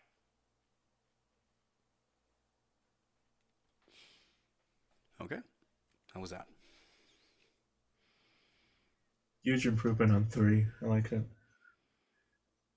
And 5, yeah. 5, I'm liking. Digging it. Okay. Yeah. One tiny thing I'll about see if 5. I think about anything else. Just one tiny thing about 5. I could hear your hand.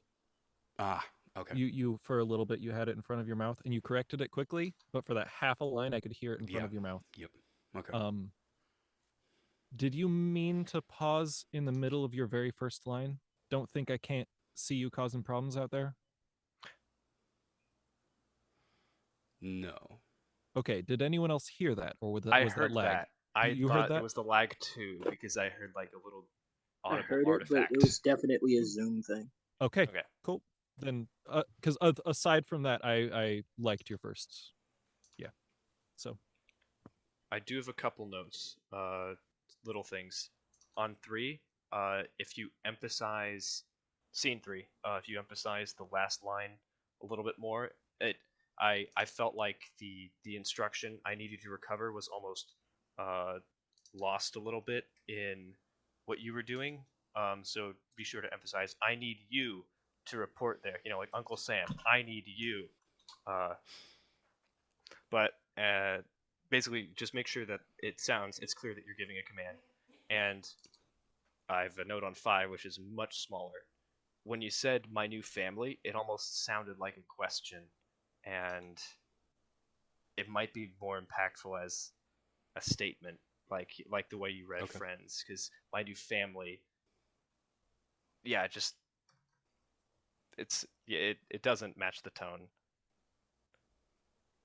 Yeah, I thought these people were my family, and then they vanished, ghosted me.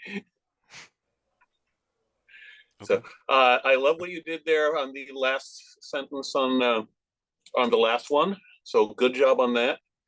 And I'll second that note from the middle piece. That's the one note I actually wrote down, that I need you to do this. I'm staying here to man the fort. I need you to go and fetch the stuff. Okay. So 1 is good, We just need 3 and 5? Is that what I'm getting? Okay.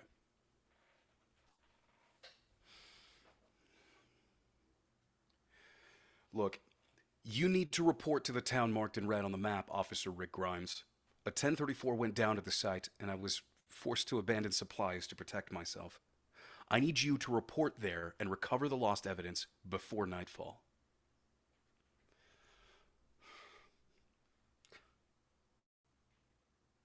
I spent so much time after.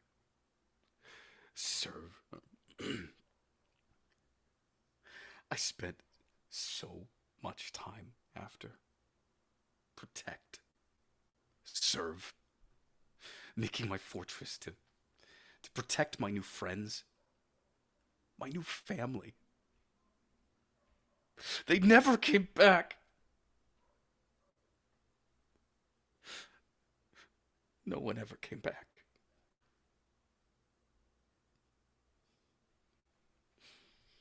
Okay. How were those? You hit broken on that last line. That's a good thing. Yeah, I got chills at the last line. No one ever came back.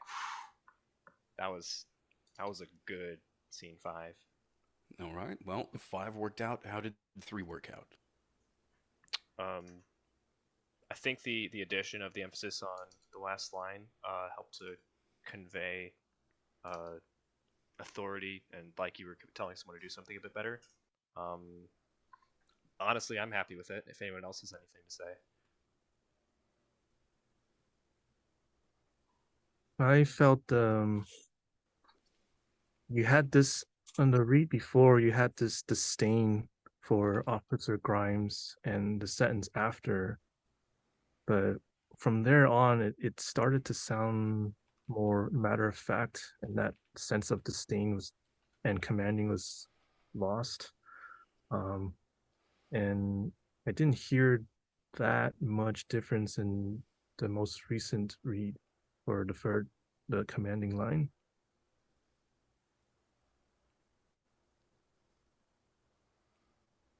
So Okay. I'd like to hear to maintain that sense of disdain for Grimes throughout the whole scene. Okay, so you'd like to hear more disdain on that one. Yeah, Yeah. my main suggestion would on the I need you really hit the you. Okay, let's give it a try.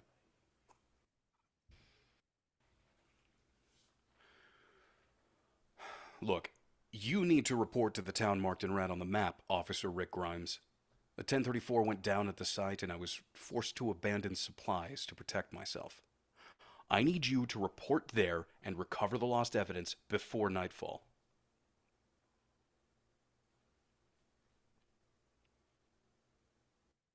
Opening it up.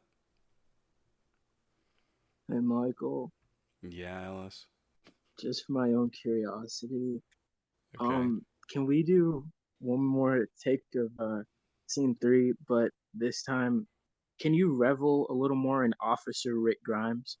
Because this is the only sense of normalcy. It's almost like you're back at your job. You don't have to deal with all this nonsense for a day. Just a police officer being a police officer. Okay, so it's kind of like you're Yeah, that is a different take because we've been back sort of to going like back into the duty. Yep. I got it. Okay. Okay. Honestly, I wouldn't even mind push it.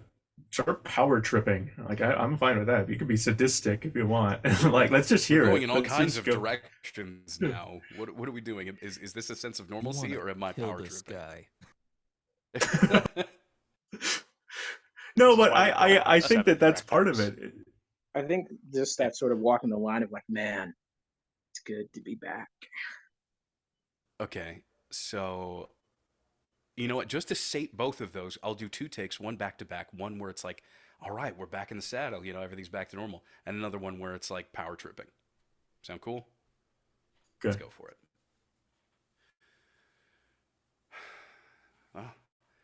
You need to report to the town marked in You need to report to the town marked in red on the map, Officer Rick Grimes.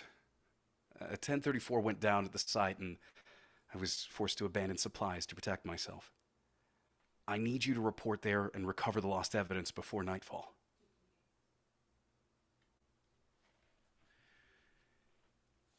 Listen, you need to report to the town marked in red on the map, Officer Rick Grimes.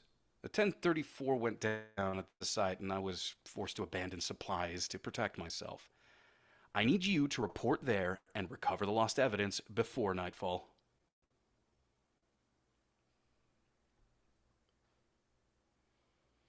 All right, opening it up. A and B take for you. It honestly didn't sound very different to me, but Didn't? Okay. I might have been in the very first lines, but after a while, it felt like after a 1034, it went very clinical. Like right after that, it felt like, oh, this is exposition. Okay, I'm in exposition mode. Right. For mine, can we try one where it's still, it's still that vibe of like it's back to normal, but I kind of want this one to be not so much that you missed the people, but more like, okay, I get to give orders again. There's some structure in my life again. Don't have to just wait for raiders and zombies. I can do things. Okay.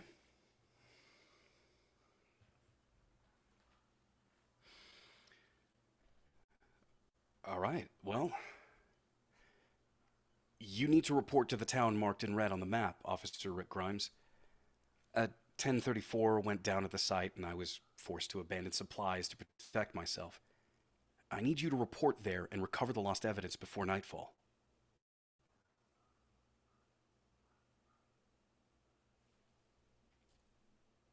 Opening it up. Alice, how was that one? Okay, I think I'm starting to see what Barry was saying. Can we add a twinge of sadism to that tiny last bit there? The pitch. Well, okay. For reference, I think what I'm feeling is that there's. No, like, I'm not saying necessarily that we're trying to go in the same direction from it, but I can tell that Well- it's a bit more clinical there, and it's not like, you know what I mean? Well, it sounds like more like you don't need him to do it. It would be really nice if you did it. You know. Right. Like I that need you to do it for me, passive-aggressive, like, please. toxic Yeah, a little director. bit. Could I have just a little bit more? Okay, all right. Maybe we just want to hear it a stark difference so that we can see. Oh, whoa! Take it back. It is But- easier to convey negative emotions than it is positive. Okay, I think I've got something. Let's see. Right.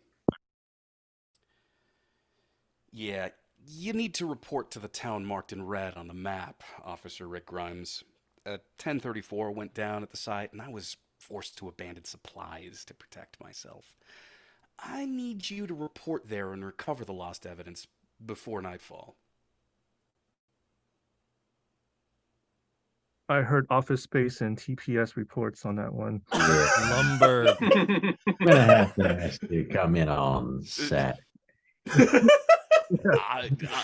got to draw from something. Did it work or did it not? That's It worked real for me. question here. Okay. I liked it actually. Yeah. I Lumber. think it's good, but I'm not sure if it fits with the character. Like, Yeah. it's you know what I mean? Like Okay. you'd expect something like with your other takes, someone who's going to be as upfront, especially with your scene one take, and then to sort of switch to this sort of, hey man, it's your problem, you deal with it. It clashes a little bit. So I mean, personally, I think going with the sort of the sadist, more, I don't really care what happens to you, but you should do this and I'm in command. I think that just works better for the character. The But I nice also- guy on the force. Yeah, nice guy on the force. Totally. That's what I was doing there.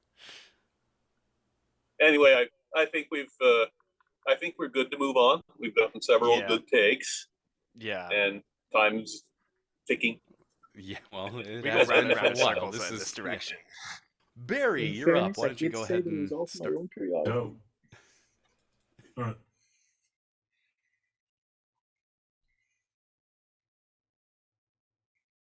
Don't think I can't see you causing problems out there. I know what you're trying, and you won't steal from me again. You need to report to the town marked in red on the map, Officer Rick Grimes. A 1034 went down at the site, and I was forced to abandon supplies to protect myself. I need you to report there and recover the lost evidence before nightfall.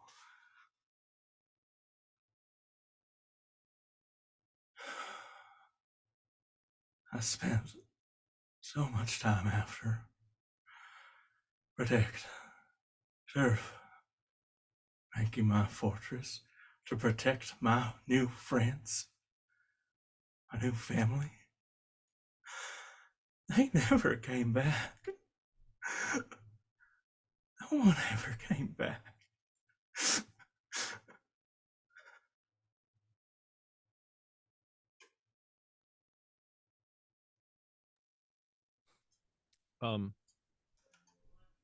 So I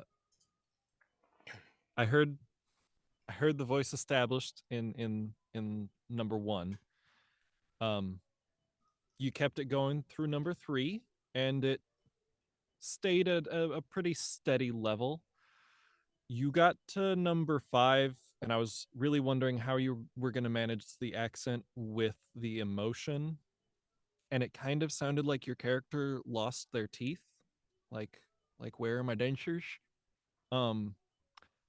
So I think maybe reining the accent back a bit, not necessarily losing it, but reining it back a bit when you get to number 5, and focusing a lot more on just the emotion is going to help you keep a little bit more clarity there and not go quite so cartoony with the accent.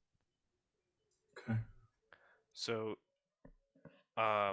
in scene 1, I feel like you don't sound necessarily angry at Grimes. It more sounds like you're just sort of you're like the guy at a party who got offended and now he's drawing attention to himself.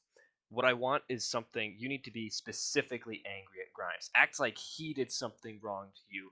I see what you're doing over there. Obviously that's not great emphasis, but I see what you're doing over there causing problems. I know what you're trying and you won't steal from me again. Because the last one just felt a little bit more like you won't steal from me again. So like be focused in your anger. To direct it, really direct it. Let's see. I had a comment on 5, but it must have got deleted. Wipe the memory banks. I'm writing stuff down here on my phone. But No worries. Yeah. All right. Anybody else? Okay, go for it, Barry. One more time.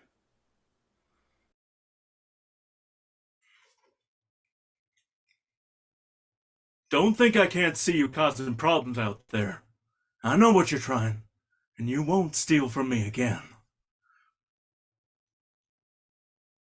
You need to report to the town marked in red on the map, Officer Rick Grimes. 1034 went down on the site, and I was forced to abandon... 1034 went down at the site, and I was forced to abandon supplies to protect myself. I need you to report there and recover the lost evidence before nightfall. I spent so much time after.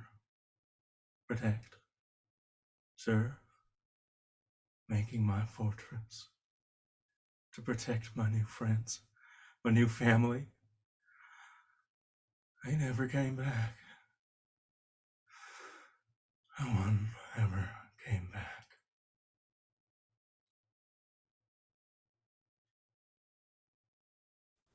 All righty then. What did y'all think of that one?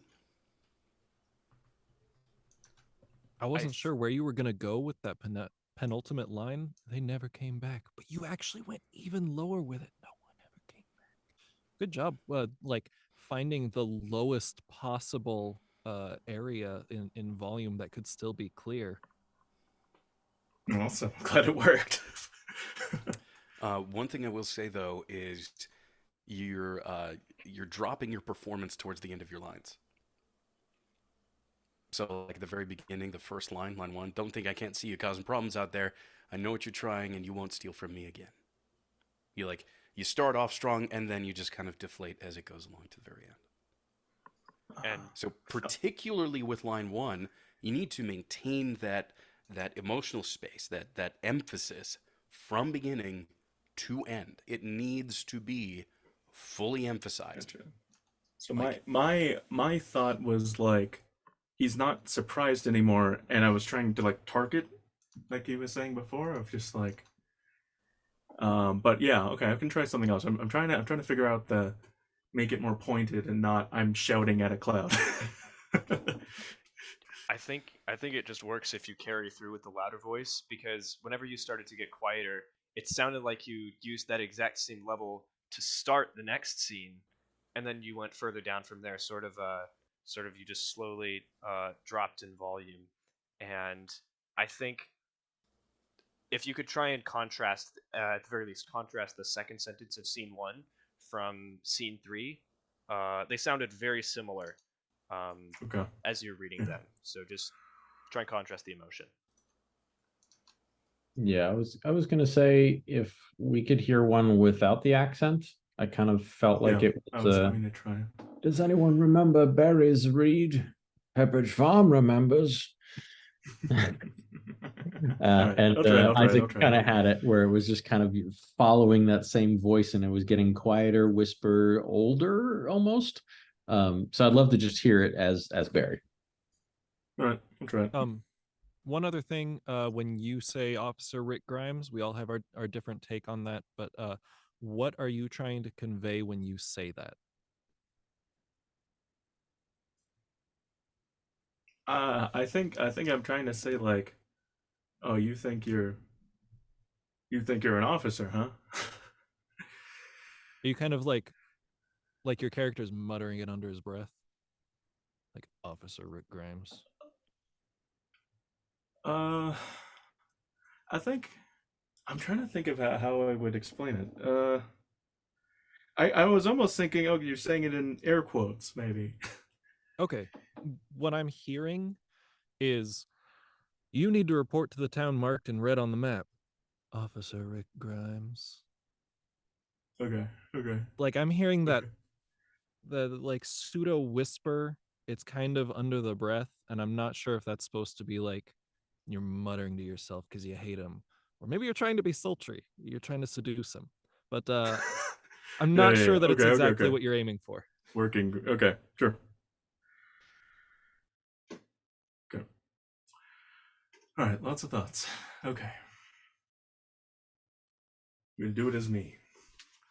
Yeah, I think I was feeling when I was reading it, I was just like, okay, well, if my brain wants me to go there, let's just try to indulge it. But like, let's see if we can do it without it. Okay. Okay. Don't think I can't see you causing problems out there. I know what you're trying, and you won't steal from me again. You need to report to the town marked in red on the map, Officer Rick Grimes. A 1034 went out. A 1034 went down at the site, and I was forced to abandon supplies to protect myself. I need you to report there and recover the lost evidence before nightfall.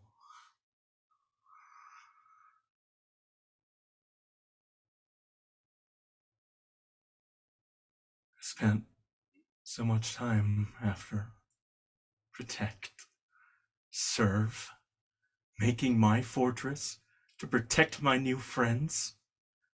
My new family. They never came back.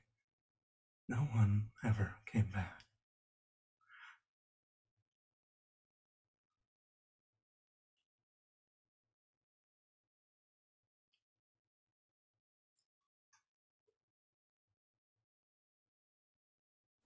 All right, long awkward pause over. What did you all think?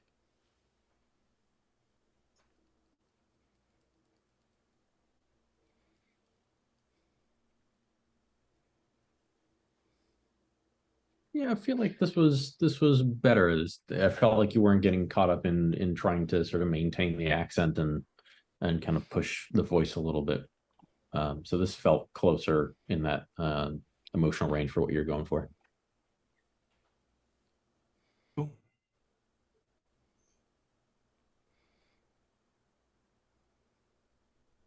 On the last piece, there was a journey there, but I didn't quite understand the journey, where it was going or how it went or where it was heading. And I don't know if that's just me.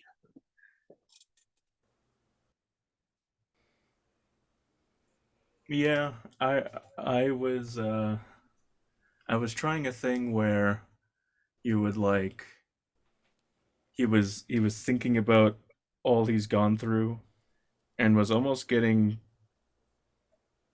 angry, but then he started to quit or No, started to let's reframe all of this. So it says in the character description that your character has a reputation of being the nicest dude on the force.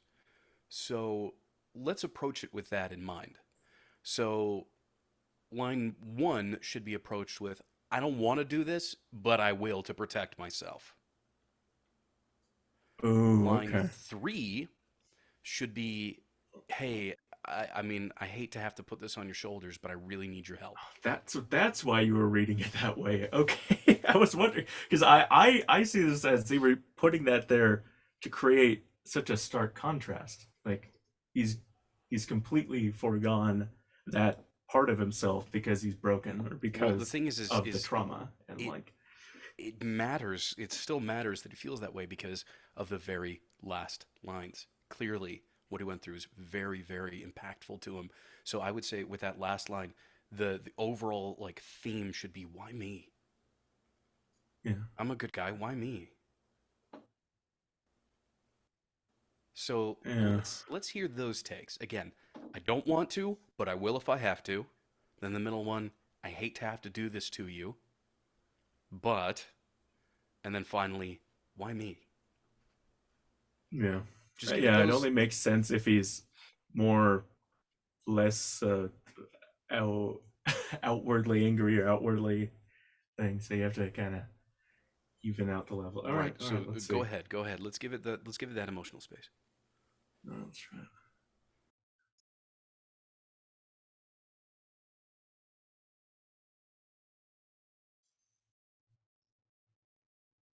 Don't think I can't see you causing problems out there. I know what you're trying, and you won't steal from me again. I'm going to stop you right there. It still has to be loud. Okay.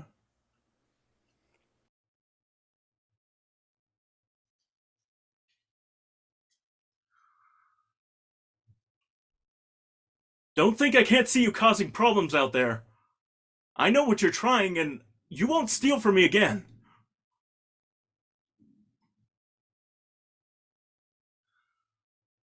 You need to report to the town marked in red on the map, Officer Rick Grimes. A 1034 went out on this site, and I was forced to abandon supplies to protect myself. I need you to report there and recover the lost evidence before nightfall.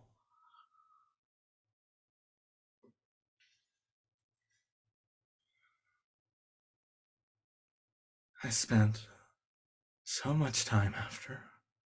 Protect. Serve.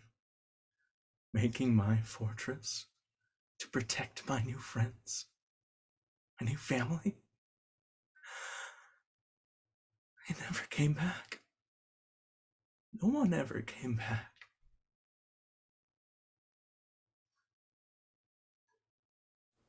Okay. Opening it up. What do you guys think of that one?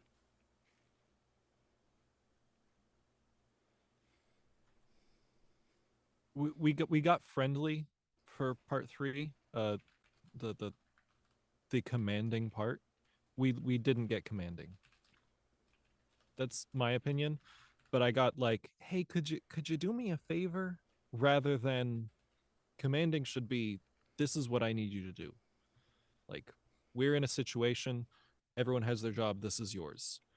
I got a lot more of a, a soft request rather than a command from it. I do think that you added in the friendliness and the niceness of it, but we can't lose that command part of it. Cool. This was more of a sorry to bother you, eh? Because he's from Virginia, not Canada. No, I was just like, yeah, okay. Let's see. Interesting Go for challenge. All right, let's do this. In scene one, Oh yeah. I heard a little bit of hesitation in "I know what you're trying, and you won't steal from me again," and I feel like that communicates just a bit too much fear to sound like threatening. So just like carry it through. Don't hold Okay. back. Don't let your hand shake as you're holding the gun. You're pointing it at him, and he'd better not steal from you. Okay.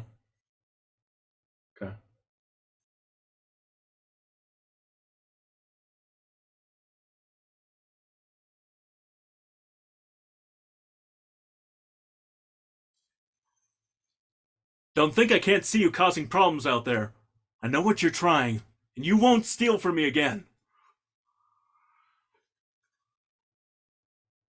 You need to report to the town marked in red on the map, Officer Rick Grimes. A 1034 went down on this site, and I was forced to abandon supplies to protect myself. I need you to report there and recover the lost evidence before nightfall.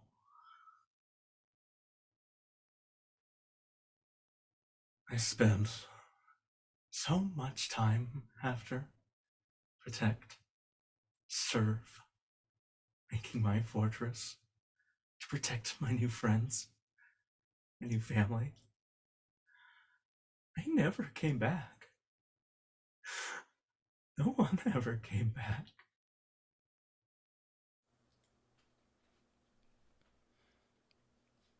I thought it was awesome. Awesome. I mixed awesome and excellent in my head. Jeebus. I liked it. I thought it was pretty good. What did you all think? I really liked number 5. The new ending that you chose for number 5 hit really well. Number 3 I think went pretty well. We got more of the commanding presence from that. And you kept the friendliness, especially when you hit Officer Rick Grimes. That felt more of a like you're looking down and you go, you there, good Yeah. job, I see you. Yeah. Number Try to be 1, respectful, yeah. yeah, number 1, I think we never quite hit the level of anger that I think it demands, because you are threatening someone's life in this moment. And I don't think we ever quite hit that level of anger in the volume or the intensity of what you did. But for the other two, I'm very happy with it. Okay.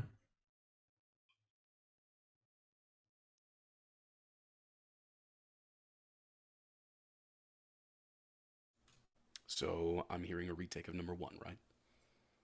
I'm done. All right. Go ahead. Retake number 1 whenever you're ready.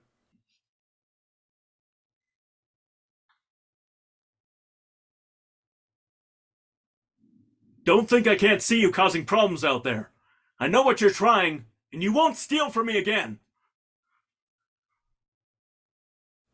That sounded like the nice guy, the really, really nice guy, hating that he has to threaten someone's life. And I really like that. Very fitting for the character. Very fitting for the character. Yeah, that was an excellent delivery. Okay. Yeah, I saw it as like he's almost putting on a front. Well, yeah, of course. Yeah. I think anybody in that situation would, unless you really want to hurt somebody. Unless you're one of those people who actually wants to hurt people, you kind of do have to put on a front. But I thought that was great. Let's go ahead and move it right along then, shall we? Leonard, it's your turn.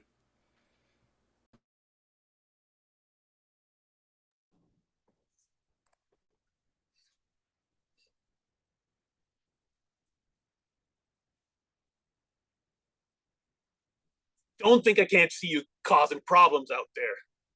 I know what you're trying, and you won't steal from me again. You need to report to the town marked in red on the map, Officer Rick Grimes. A 1034 went down on the site, and I was forced to abandon supplies to protect myself. I need you to report there and recover the lost evidence before nightfall.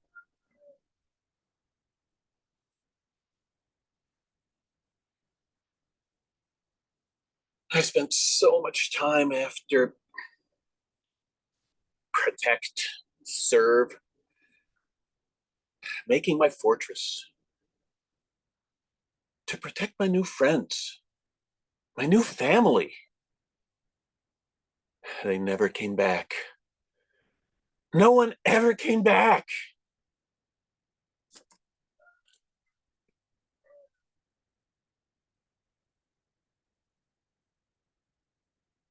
Okay, opening it up. What did y'all think? Nice first read. For number 5, I felt a sort of emotional disconnect, as though you were telling the story years after it had happened. Up until you got to the last 2 lines, you injected emotion to the last 2 lines.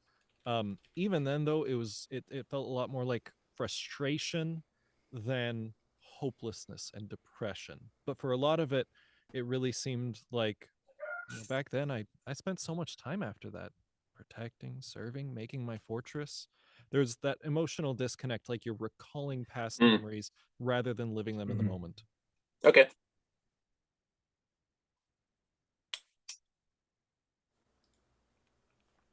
Yeah, I also line felt five. like, oh, sorry. I was just gonna Go say ahead, Barry. it felt a little whiny at first. I think when you're leading in, I spent so much time after protect, serve, like a little bit like, but it didn't feel like you have like a wary conscience sort of.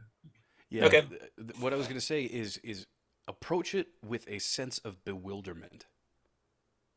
Like you're just confused as to how it all ended up this way, and it just feels awful.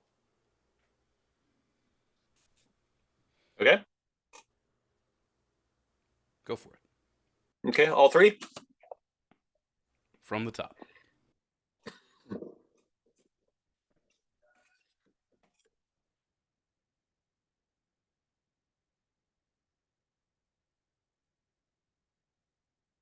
Don't think I can't see you. Don't think I can't see you causing problems out there. I know what you're trying, and you won't steal from me again.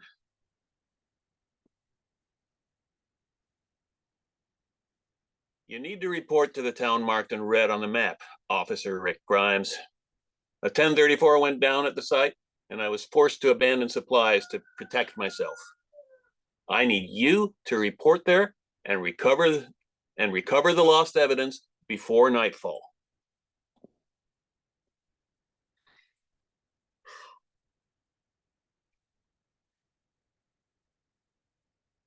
I've spent so much time after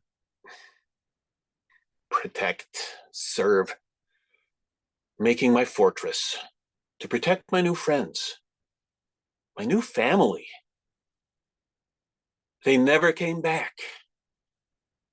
No one ever came back.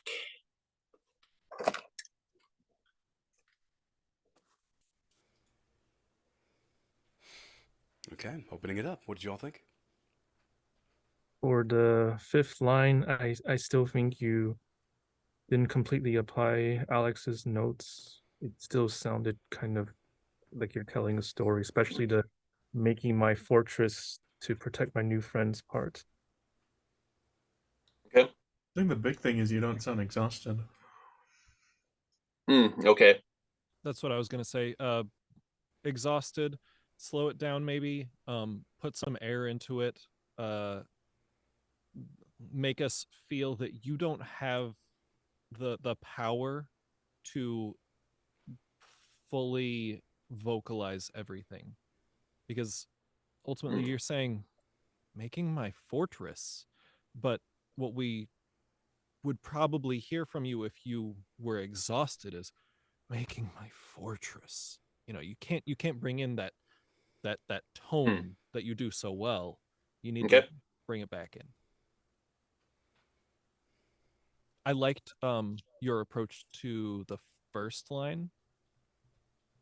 I can't say definitively if it perfectly matched the character, but I felt like it was a very Leonard take on that line, and I liked that. Thank you. That made it distinct. That made it Yeah. distinct. That made it stand out. I actually really feel that it fits, particularly with, again, because we're going with a character that was the nicest dude on the force, right? Like, so that kind of level of, I don't want to do this, but I'll do it if I have to, feel that you added to it. Perfect. I didn't have a problem with that whatsoever. Line 3, nothing in particular is really coming up, so I'm not going to really focus on that, and I think we've already heard everything we need to hear about line 5. So, whenever you're ready, from the top. From the top, okay.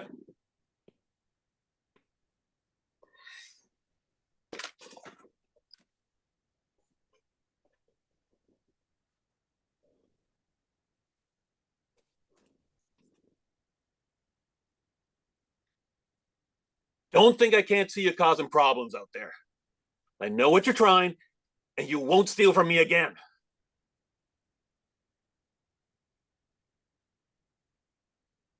You need to report to the town marked in red on the map, Officer Rick Grimes.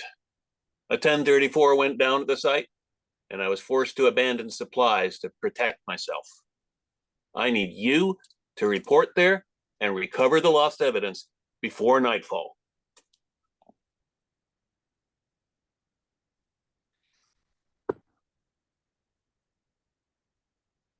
I spent so much time after protect and serve,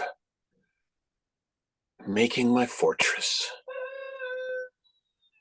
to protect my new friends, my new family.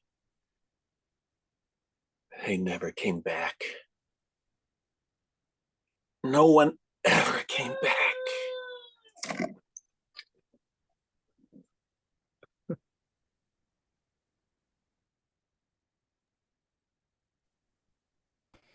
Okay, interesting. I think this is the first time that anybody's ever actually had, like, their own sound effects that they've added into their reads.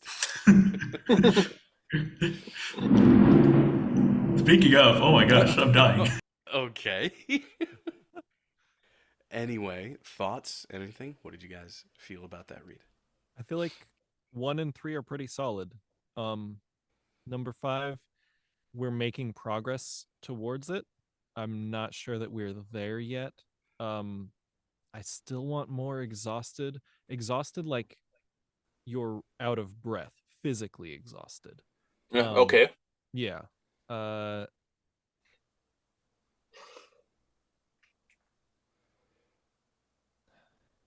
Like you spent so much time, you've made your fortress, it's all come down. Like all of that was wasted, and you are feeling the physical effect of all of that labor sort of hitting you all at once with this loss. Okay. I want to hear that in it. Okay. Line 5, whenever you're ready.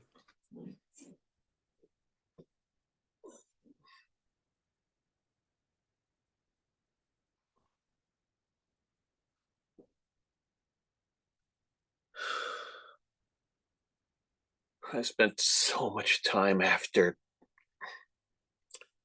protect and serve, making my fortress to protect my new friends, my new family.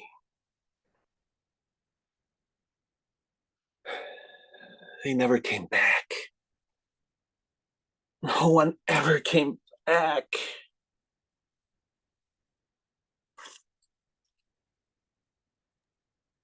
That was exhausted Leonard. That was the Leonard take on that line, and I like it. Thank you. What was the situation that you were seeing your character in? Like what led to you saying that?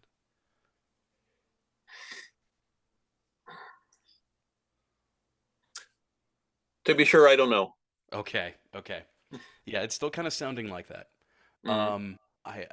You now have the basic sounds down.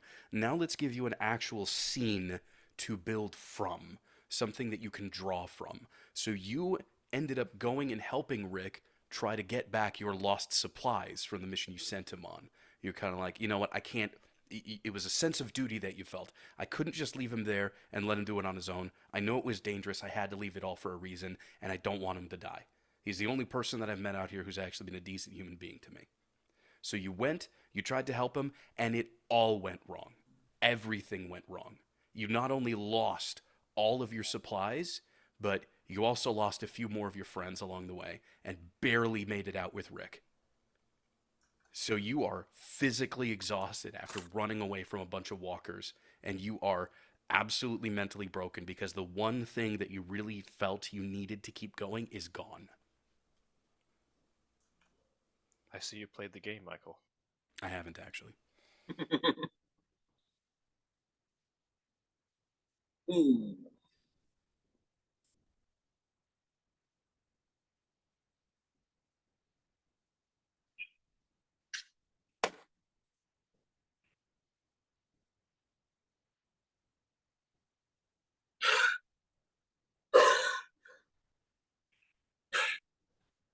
I spent so much time after protect and serve,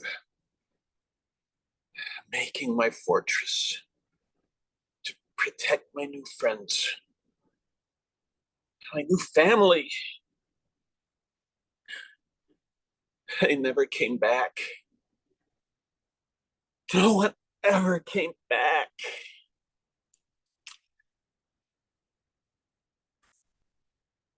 Okay, opening it up. What did y'all think of that one? Definitely interesting approach. Almost went with like throwing a tantrum sort of thing or something, or like a I don't know, it gave me a little bit of like was teenage angsty sort of vibe or something like that. Yeah, it's the Um, whiny tone that you're using in your voice. You're going up in your register. They never came back. No one ever came back. Yeah. Get rid of that. Okay. That- It's that particularly that's causing this whiny sort of teenagerish feel. You know, they never came back. No one ever came back. It's a Okay. weighty realization. It's the world pressing down on your shoulders. So do not use that vocal tension to bring it up into that sound because Yeah. it's going to Okay. immediately sound whiny. One more?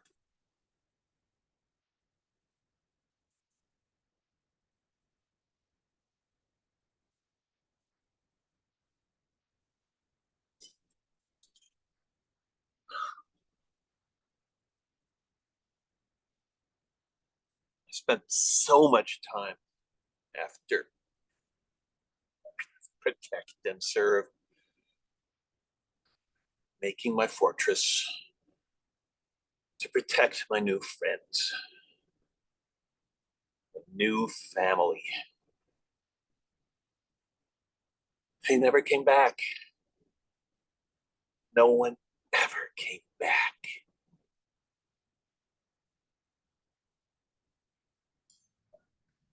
best read I think so far.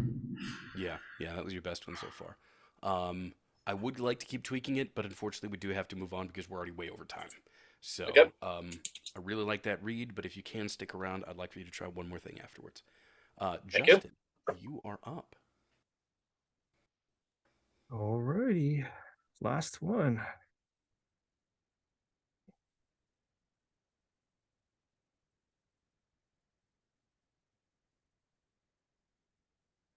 Don't move.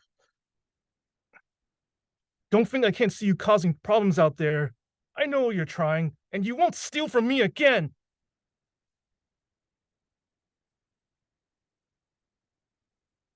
You need to report to the town marked in red on the map, Officer Rick Grimes.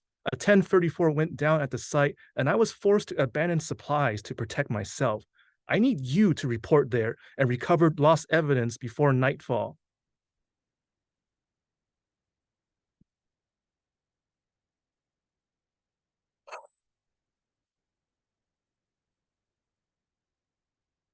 I spent so much time after protect, serve, making my fortress to protect my new friends, my new family.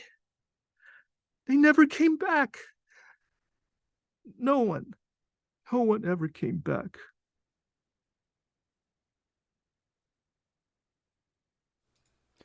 All right, any thoughts?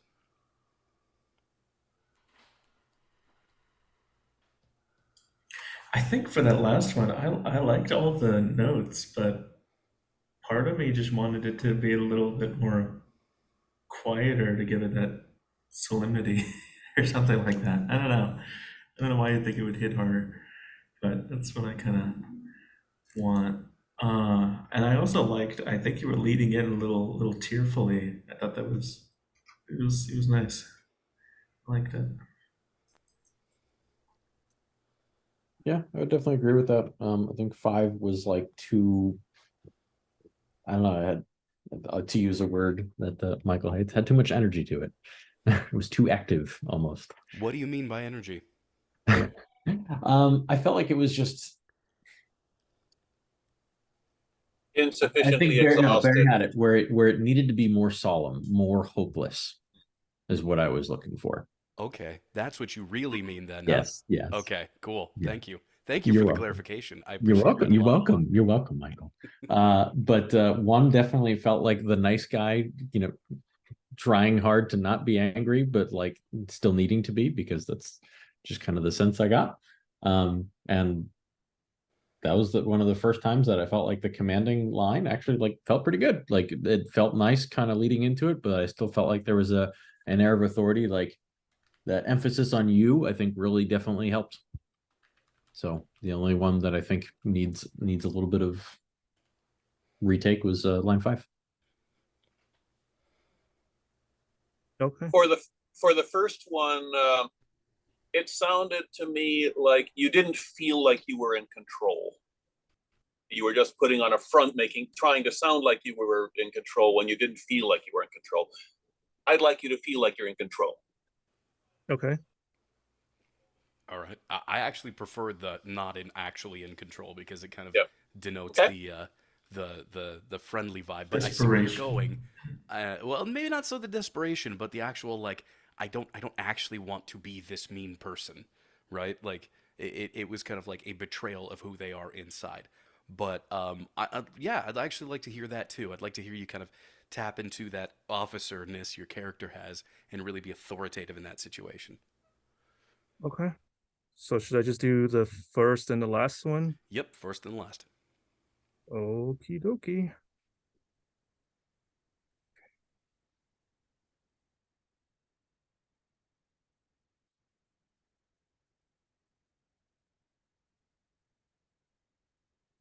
Hands up! Don't think I can't see you causing problems out there. I don't know what you're trying, and you won't steal from me again.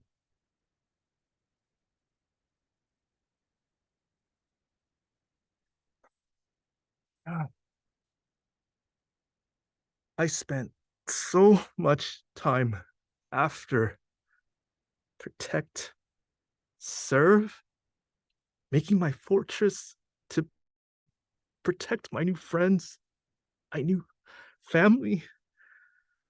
They never came back. No one ever came back. No.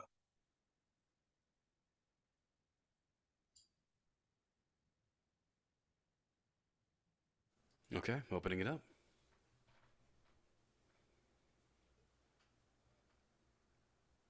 That was a lot better for 3. Thought it was a lot better. You mean 5? 5, yeah.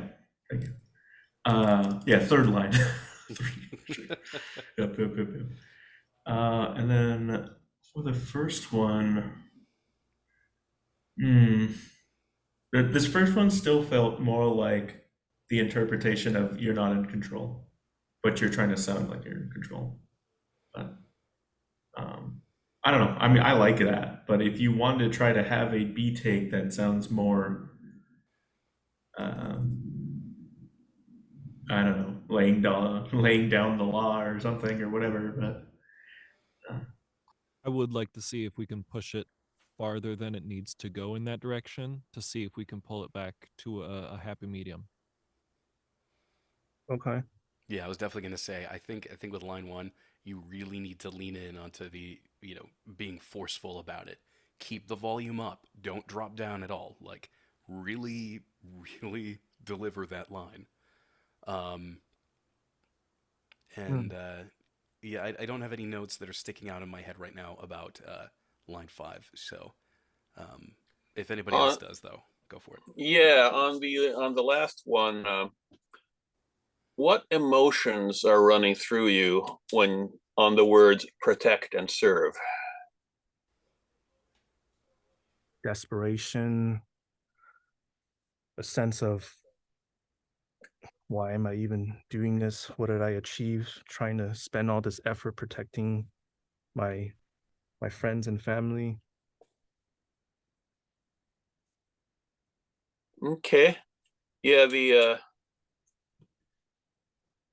and for me, those words were kind of just hanging there and a little disjointed from the rest of it. I don't know if anyone else felt that way.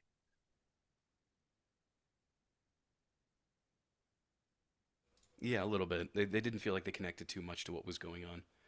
Um, I yeah. feel like you're reaching like the perfect intensity right when you get to the they never came back. So maybe you just have to kind of connect the rest of them to end there. I think you have the ending right. But it's just not flowing properly then maybe. Because I think that's why like it resonated with me because I was like, oh, it ended strong, and it like followed the instructions of what we were asking for prior. But it could be more overall conducive. Hmm. I'm just going to reiterate what everyone said pretty much, I think. But the first line still sounds scared. It was less scared in the second one than it was in the first. And I don't know if that's an active choice on your part or if it just happens to be what's coming out. But I would imagine, if I were you, just try to imagine what are you expecting to be the outcome of you calling out to these people in the darkness? Do you expect it for them to listen to you? Do you half expect for them not to? Like, somebody who's authoritative expects that people will listen. And so you might want to imagine that outcome being what will happen if you want to achieve an authoritative tone or a commanding tone. And for the fifth line, I feel like I've been listening all night. Sorry, I'm just piping in now. But I feel like except for Michael, pretty much nobody has taken as much time with that line as I think you could allow. I mean, like, this line could take forever. Like, everyone has really pushed through it. Like, I think they see words on the page and they're like, the emotions are there, but it's all happening so fast. So I would just let some silence happen where the character is silent. Those are your choices to make, but don't rush it because the emotions are definitely there. Huh. Sounds, yeah, thank you. All right, 1 and 5. Whenever you're ready.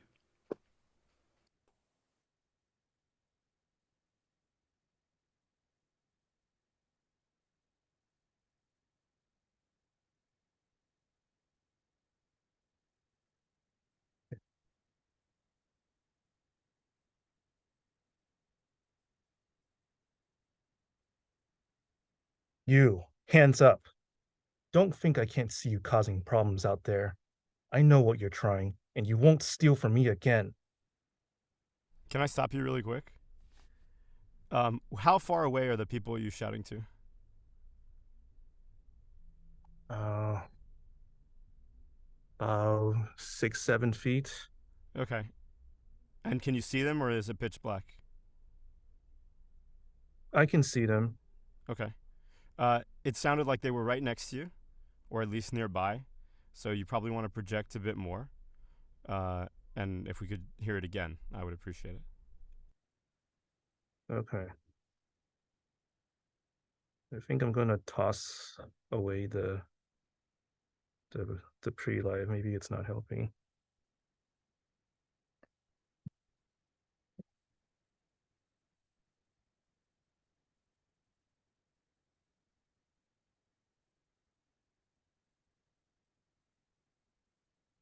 Don't think I can't see you causing problems out there.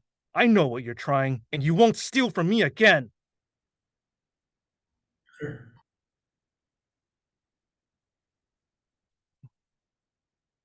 Okay.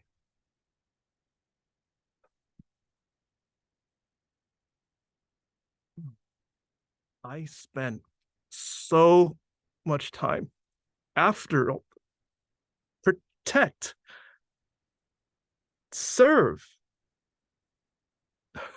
making my fortress to protect my new friends, my new family.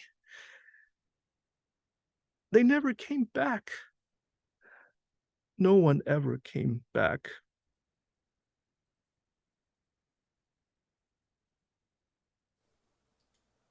Yeah, I'm not. I don't know about anybody else, but I'm really not jiving with the whininess at the end of it with the Fine. vocal tension. I think that's really throwing off the emotional weight of this, of exactly how devastating that was for you. So I'll disagree slightly, only in that I think vocal tension could work for it. The feeling I got was that you were like a scared little boy, which could honestly work, right?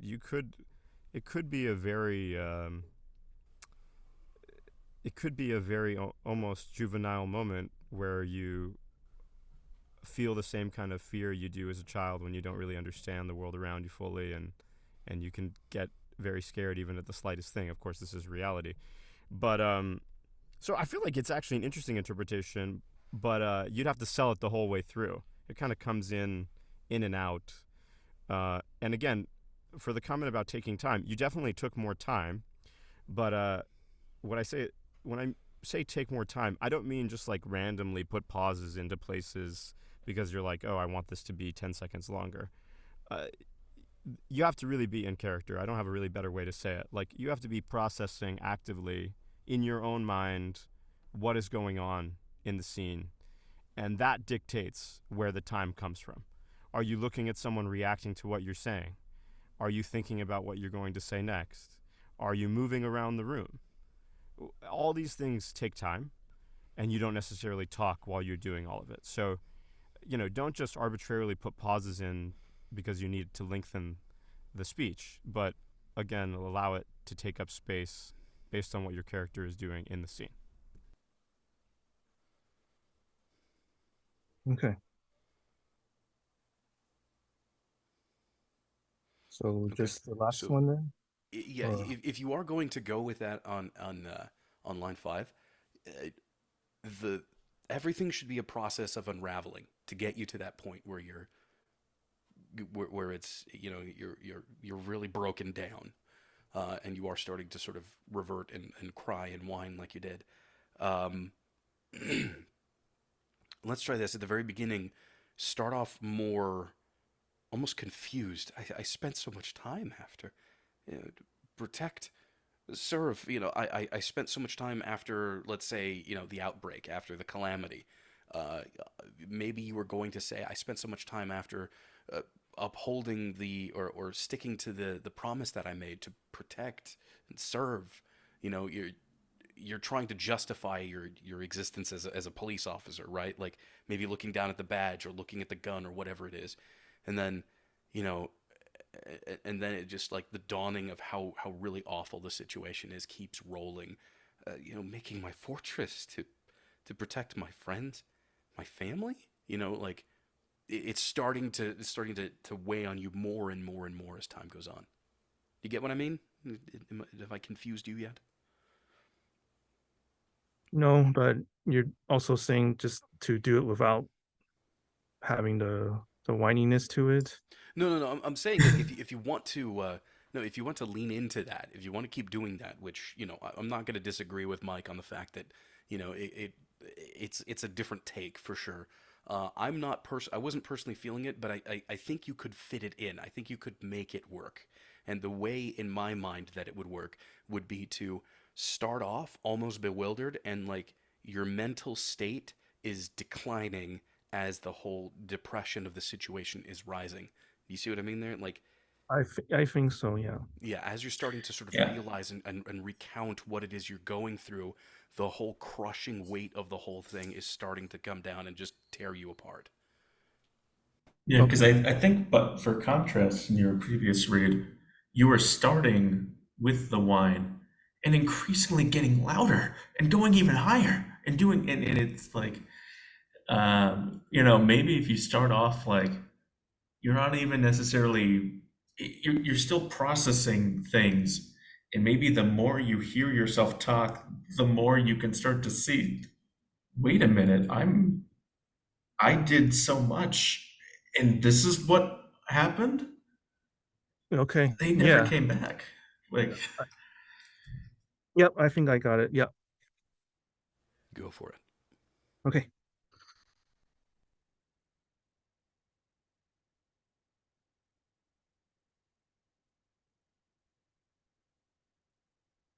I spent so much time after protect, serve, making my fortress to protect my new friends, my new family.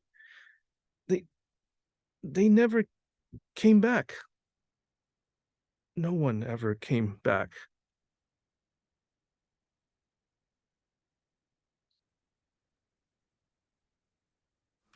All right. What did everybody think of that one?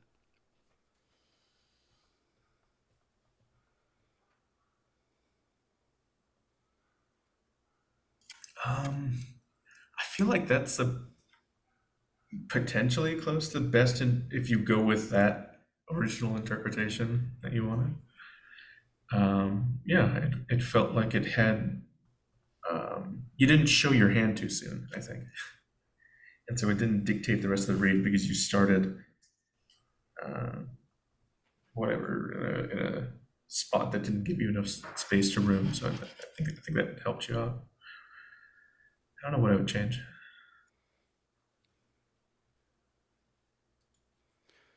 So I actually think you were building it up really, really well. I think if you would have not just dropped off at the end, no one ever came back. I think if you actually leaned into the no one ever came back, it would have really, really sold it. It would have really worked because you were really building that up quite well. I saw what you were doing, and I think just tweaking the end where you actually end off, where it sounds like you're about to start crying, golden.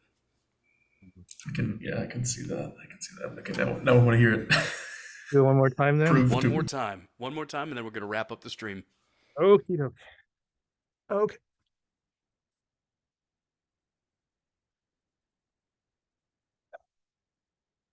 I spent so much time after all protect, serve, making my fortress to protect my new friends, my new family.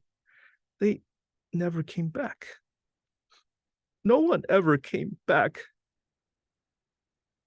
Yeah. Yep. Yep. You Yep. might have been I'm liking speeding it. a little bit to try to get to the end, but the end was great. I Yeah. think you were Yeah. feeling a little bit of the anticipation to like get there, but I think you wouldn't need to do another take. I think you know where to go. Yeah. 100% agree on that. Anybody else? Anybody else? Any thumbs up, thumbs down? What did you all think? Final thoughts? Approved. I thought it was great. All right. We're getting some very dismissive, yes, all right, shut up. Let's move on now.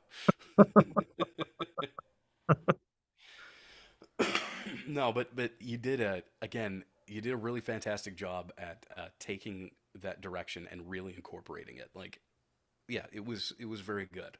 So we're gonna go ahead and wrap up the broadcast portion of the mic check. But if you want to join us, um, you are more than welcome to. Again, hashtag JoinM, although I think we might need to look at that. But you can also find the link to join us on our Discord, so feel free to join us there.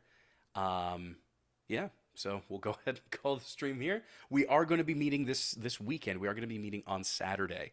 So if you can make it Saturday morning or afternoon or evening, again, I'll have to we'll put out the announcement for everything up on the Discord too. And we'll see you next time, everybody. Take it easy.